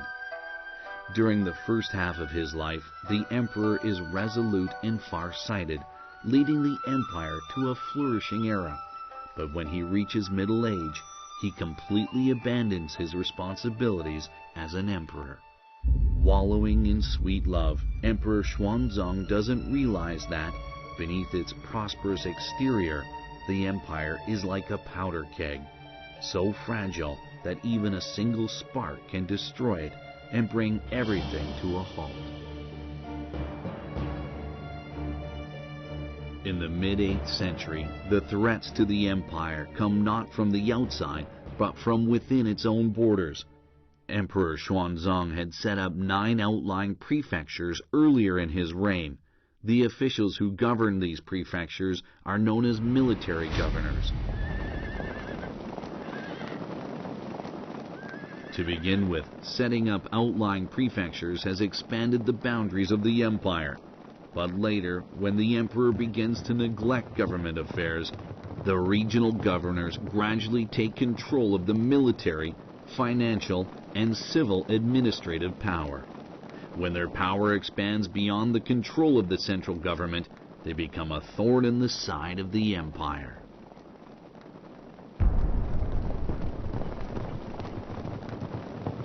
The person who brings this nightmare down on the empire is An Lushan, who the emperor has always regarded as an honest and loyal man. An Lushan governs 3 outlying prefectures, controlling an army of about 200,000 soldiers. At the time, the entire empire is served by little more than 500,000 soldiers.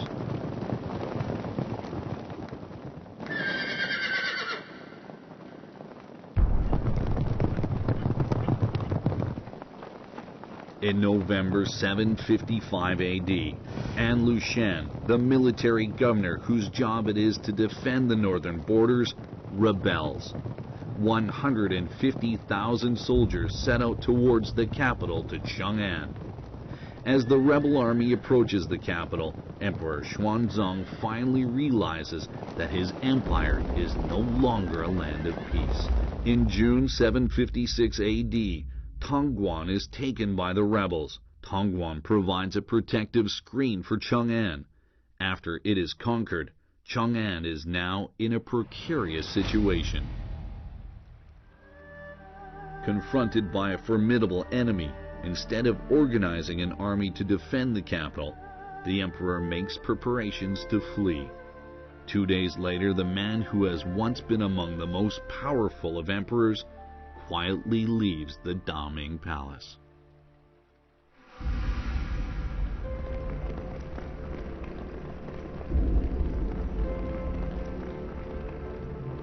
News of the emperor's departure soon spreads throughout Chang'an, causing chaos within the prosperous city. Princes, dukes, aristocrats, and ordinary people all prepare to run for their lives. Outlaws and bandits take the opportunity to loot. In the Daming Palace itself, the national treasury is set on fire. Some people are even daring enough to ride donkeys across the palace grounds.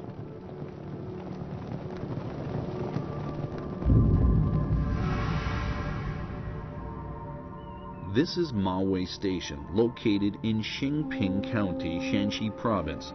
This is where the Emperor's Imperial Guards stage a mutiny as the Emperor is passing through. Angry soldiers kill the Prime Minister, accusing him of monopolizing power and endangering the Empire. Then they demand that the first consort be killed too, because she's the Prime Minister's cousin. It is said that she hangs herself on a pear tree in this area. The once all-powerful Emperor is now unable to save his beloved woman.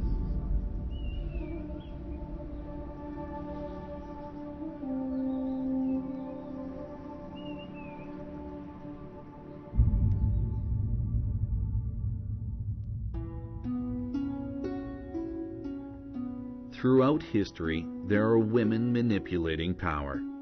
They interfere with government affairs to gain favor with the emperor, disturbing national order. But First Consort Yang is not this type of woman.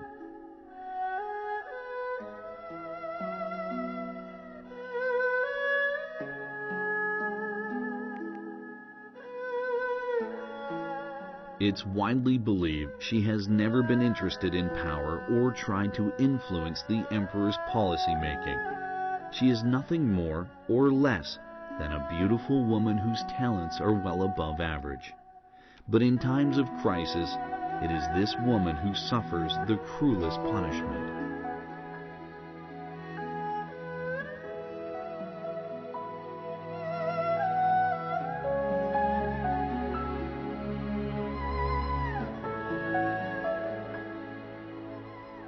Many people are unwilling to accept her death. There are even rumors that she has been sent to Japan in secret.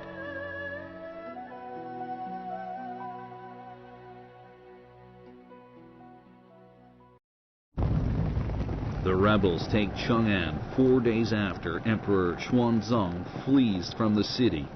The rebels quickly occupy the whole capital, having met no resistance.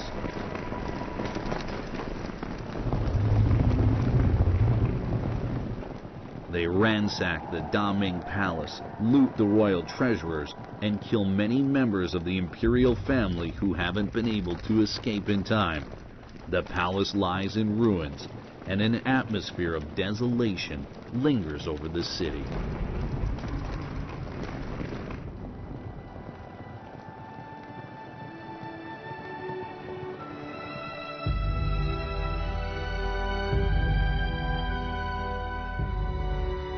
The poet Du Fu witnessed the fall of Chang'an city. He writes a poem out of both grief and indignation, saying, "Though a country be sundered, hills and rivers endure, and spring comes green again to trees and grasses, where petals have been shed like tears, lovely birds have sung their grief. Chang'an is now a scene of devastation, and in the midst of the destruction, the Daming Palace is falling apart."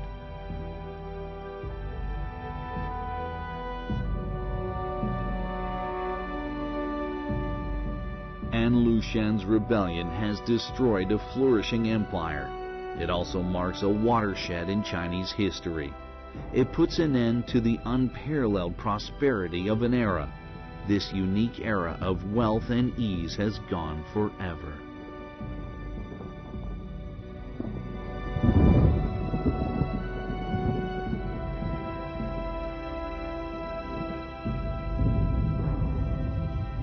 Emperor Xuanzang flees from Chang'an to Chengdu in Sichuan Province.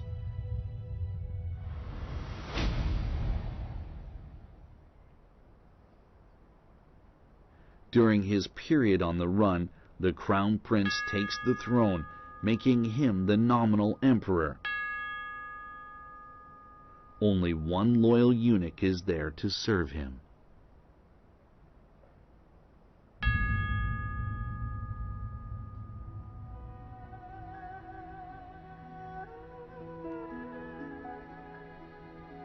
It's hard to explain the circle of history. Each circle moves from zenith to nadir, so dazzling, yet so brief.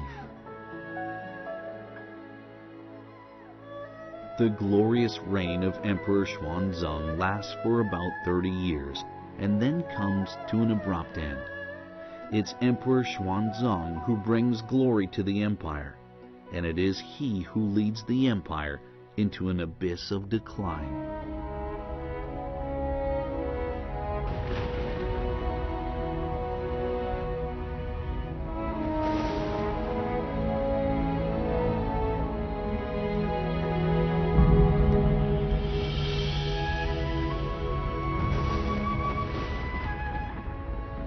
The old emperor returns to Chang'an after spending about a year in Sichuan. He can only live in the old Taiji Palace.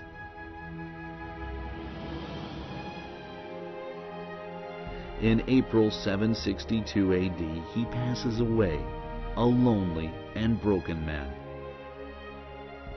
When his most trusted eunuch hears the news, he is so sad that he spits out blood and dies himself. It is not until the year after Xuanzang's death that the An Lushan rebellion is suppressed. But for the Tang Dynasty, it's just the beginning of another nightmare.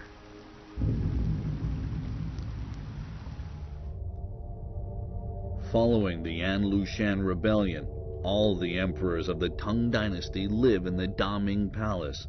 Although the Daming Palace is still grand and magnificent in the aftermath of the rebellion, the emperor has adopted a totally different outlook.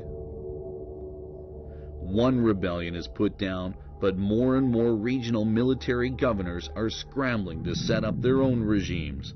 In the early days of the Tang Dynasty, power is concentrated in the hands of emperors. But since Emperor Xuanzang's reign, local governments have gained greater power.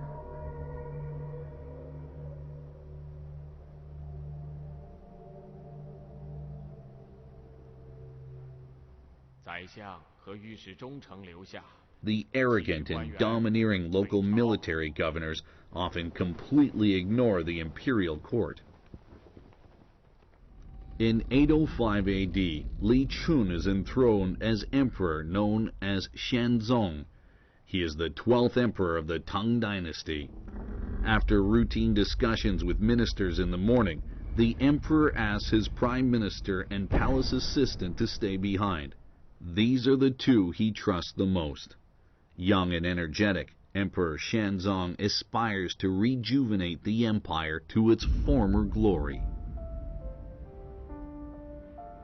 The new emperor makes use of an inconspicuous hall, the Yanying Hall.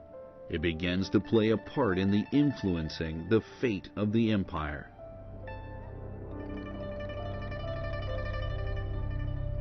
The Yanying Hall to the west of the Xuanzheng Hall is where the emperor frequently stops to rest.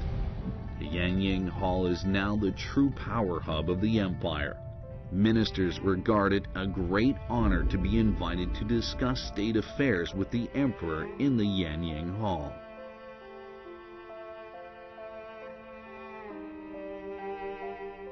藩镇藐视朝廷，割据一方，长此以往，后果不堪设想啊！大唐衰落到如此地步，朕愧对于祖先呐。二位放心，朕已下定决心铲除那些目无纲纪的藩镇。The Prime Minister and his associates advocate cracking down on the regional military governors. With their support, Emperor Shenzong hopes to root out the regional military governors once and for all. But quite unexpectedly, the reform is the catalyst for a disaster that will prove to be fatal.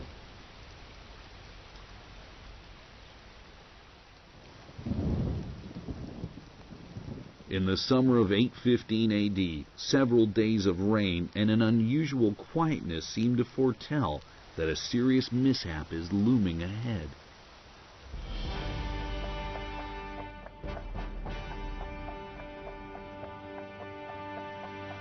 One morning in June, the Prime Minister heads towards the Daming Palace as usual. Then disaster happens.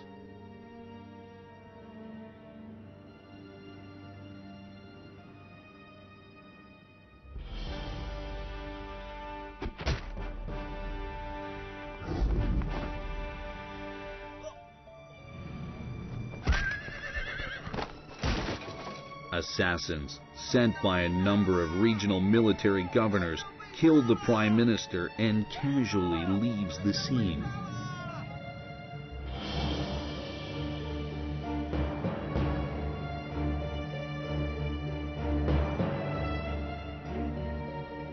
Chang'an is filled with terror and the road to the Daming Palace is empty. The assassination shocks both the court and the public.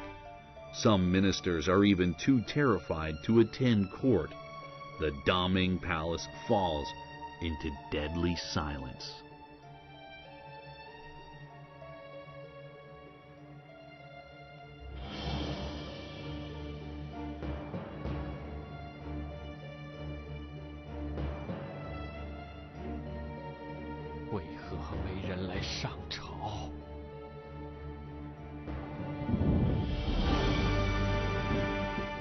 As recorded, an official from the military department complains tearfully to the emperor that it is unprecedented that a prime minister is killed on the street and the assassins remain at large.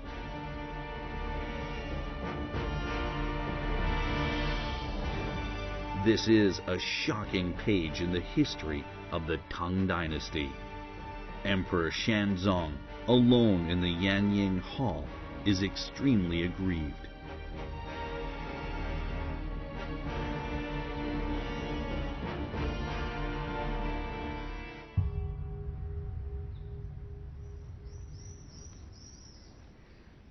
To the north of the Daming Palace stands a magnificent Taoist building. Seated on a 14-meter high platform, the Taoist building is the most sacred religious building in the Daming Palace.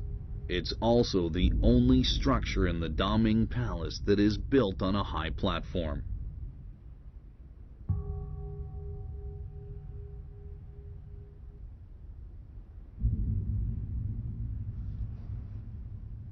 Taoism is regarded as the state religion from the very beginning of the Tang Dynasty.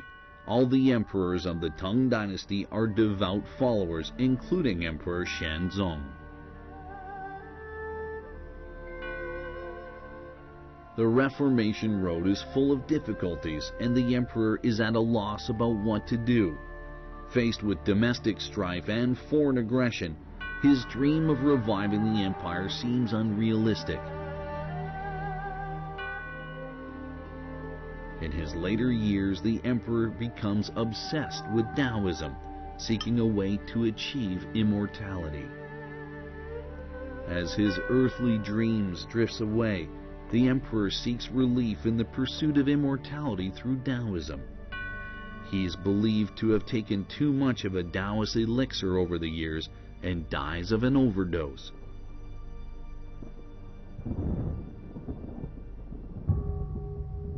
Even the resplendent scene of the Taoist building at sunset can conceal the sense of utter desolation throughout the Tang Dynasty. After the An Lushan rebellion, eunuchs gradually become another incurable wound in the flesh of the Tang Dynasty. Eunuchs have until now held only very low positions. However, after Emperor Xuanzong comes to power, eunuchs who have gained the trust of the emperor begin to interfere in state affairs.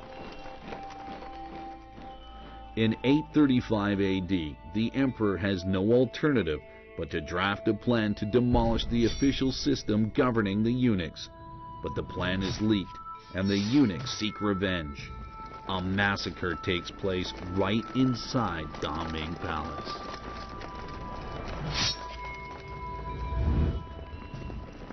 On the orders of the eunuchs, 500 imperial soldiers break in the secretariat and kill whoever they meet. 600 people are killed.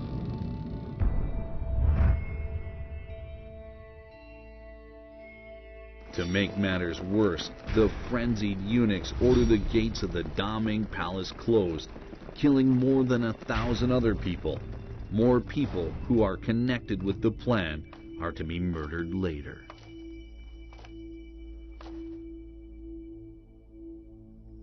After the massacre, the court exists in name only, and as officials dare not attend court, the Daming Palace lies empty.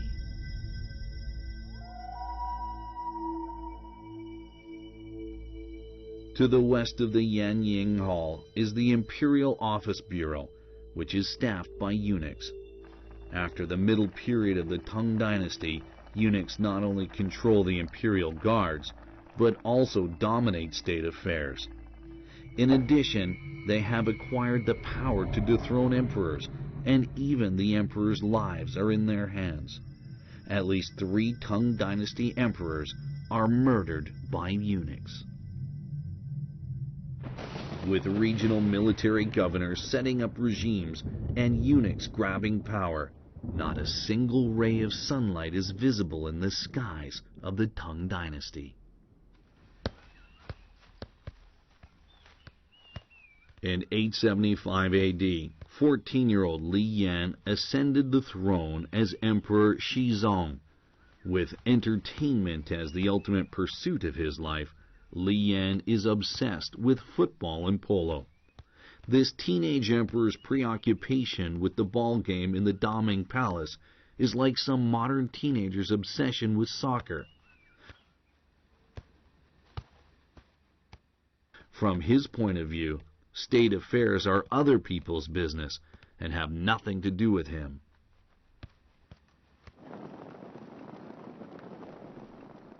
Li Yan is not aware of the looming collapse of his empire. That same year, a man named Huang Chao from Shandong stages an uprising, which will deal a fatal blow to the empire.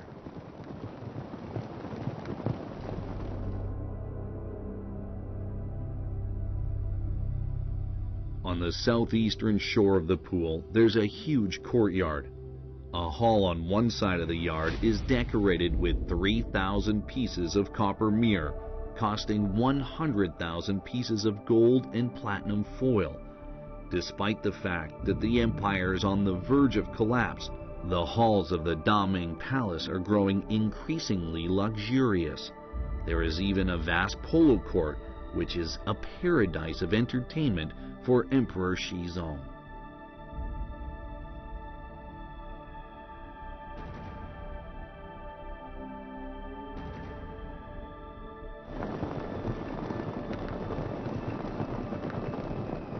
In 880 AD, as Huang Chao leads his rebel forces towards Chang'an, Emperor Xizong is hosting a gambling contest in his palace.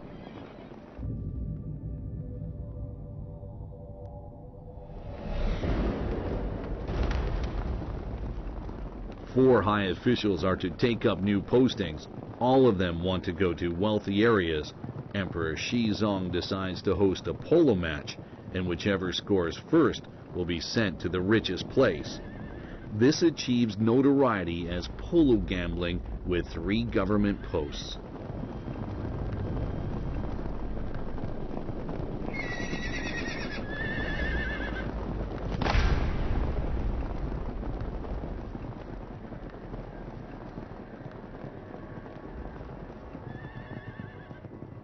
Appointing officials like this has until now been unheard of in the whole of Chinese history. Due to the emperor's fever for polo, many incompetent people become commanders of border provinces simply because of their polo skills. The imperial examination system, which has helped to build the powerful Tang Empire, is now in jeopardy. So is the system of bureaucracy.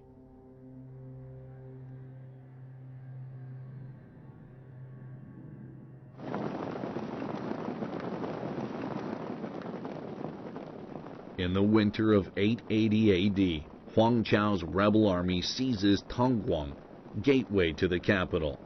With the help of loyal eunuchs, the young emperor leaves the Daming Palace and flees westwards to Sichuan, just as Emperor Xuanzang did 120 years before. After the emperor has left, Chang'an is plunged into chaos, with soldiers and commoners ransacking the imperial residences and storehouses. The Daming Palace is once again bathed in blood.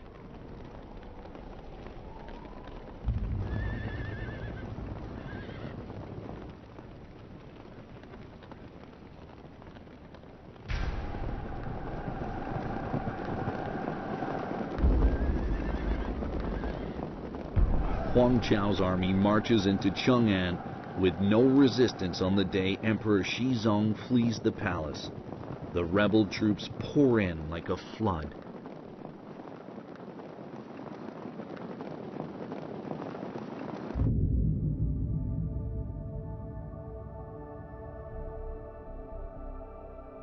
As a young man, Huang Chao has been to Chang'an to sit the imperial examination.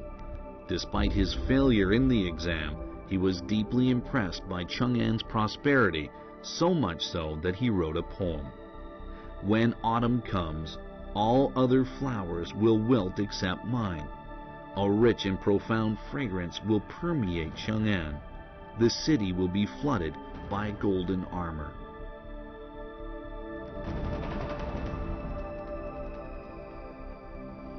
This poem reflects not only his desire for power, but also his longing for the city.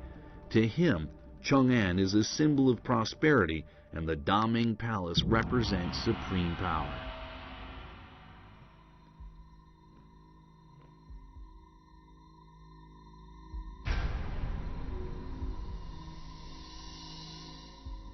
After years of war, Huang Chao is finally enthroned in 1881 AD in the Hanyuan Hall.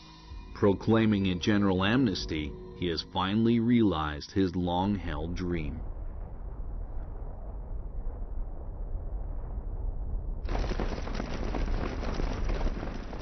Yet, Huang Chao has failed to prevent his peasant army from looting this once lofty capital city.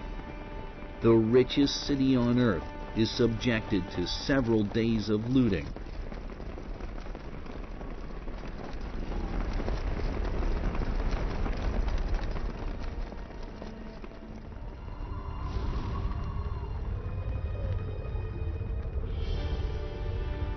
one of the poets who witnessed it all writes, "Gone are the ornate carriages. So are the grand houses of the aristocrats. All the stored treasures have been burned to ashes, and officials' bones are strewn in the streets."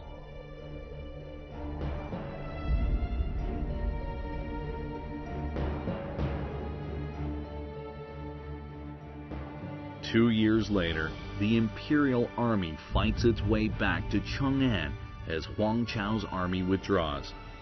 The two armies scramble for treasures and commit arson. As a result, over half of the palaces and houses go up in flames, with the Daming Palace suffering the most. Most of the halls of the palace are destroyed, including the Hanyuan Hall and the Linda Hall.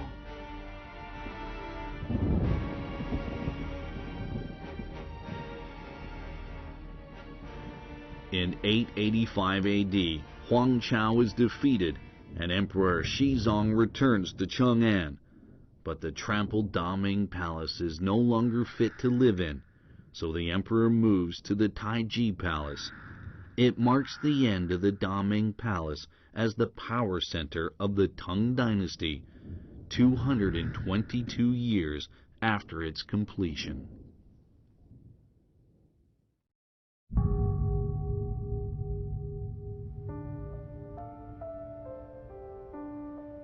The demise of the Daming Palace presages the fall of the Tang Empire itself. As the center of government, the fate of the Daming Palace is closely related to that of the whole country. Every time Chang'an falls into enemy hands, the Daming Palace is pillaged. At the turn of the 10th century, the Tang Empire is coming to an end.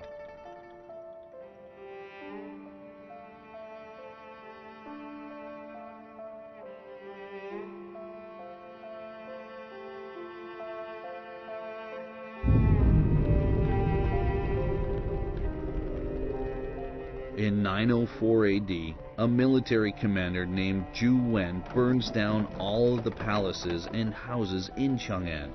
He forces the last Tang emperor to move the capital to Luoyang. The civilian population is forced to relocate too. Chang'an is demolished and the Daming Palace abandoned.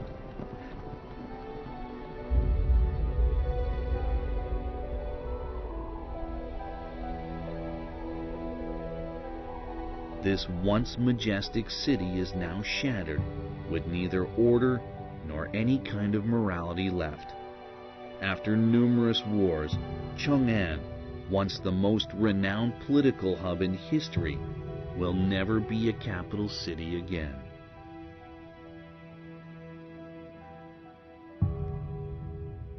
In 907 AD, the Tang Empire finally comes to an end, after being in existence for 289 years.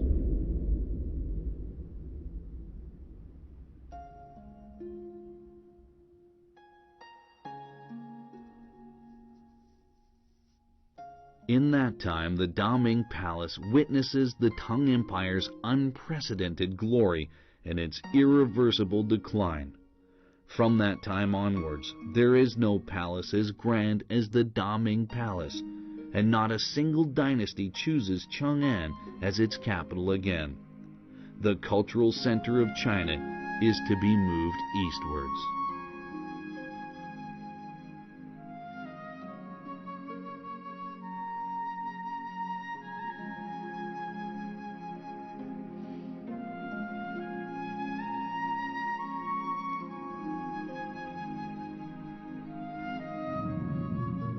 In 1957, archaeologists discover an ancient ruins north of Xi'an.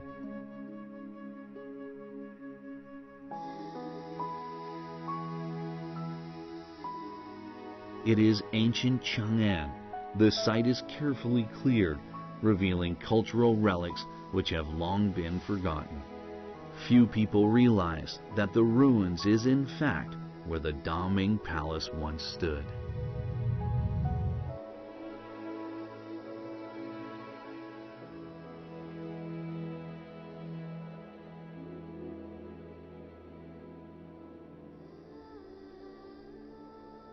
Since 1957, archaeological work has continued at the site of the Daming Palace. For more than half a century, the Chinese government, UNESCO, Japanese academic institutes, and an increasing number of specialists from all over the world are paying close attention to this world-famous cultural heritage site.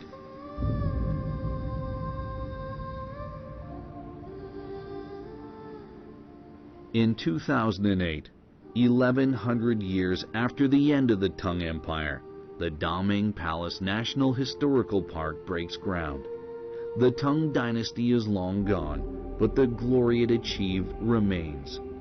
Perhaps in this historical park, we can catch a glimpse of the once resplendent Daming Palace and get a sense of the Tang Empire, which has long haunted Chinese people's dreams.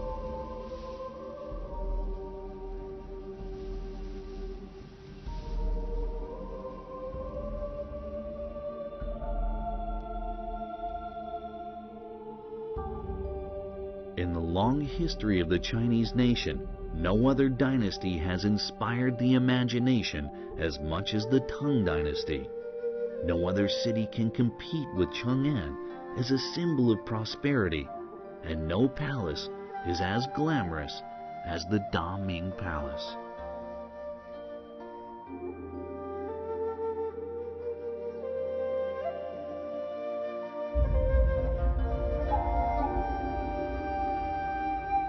The Daming Palace is the ultimate jewel in the crown of Chinese civilization.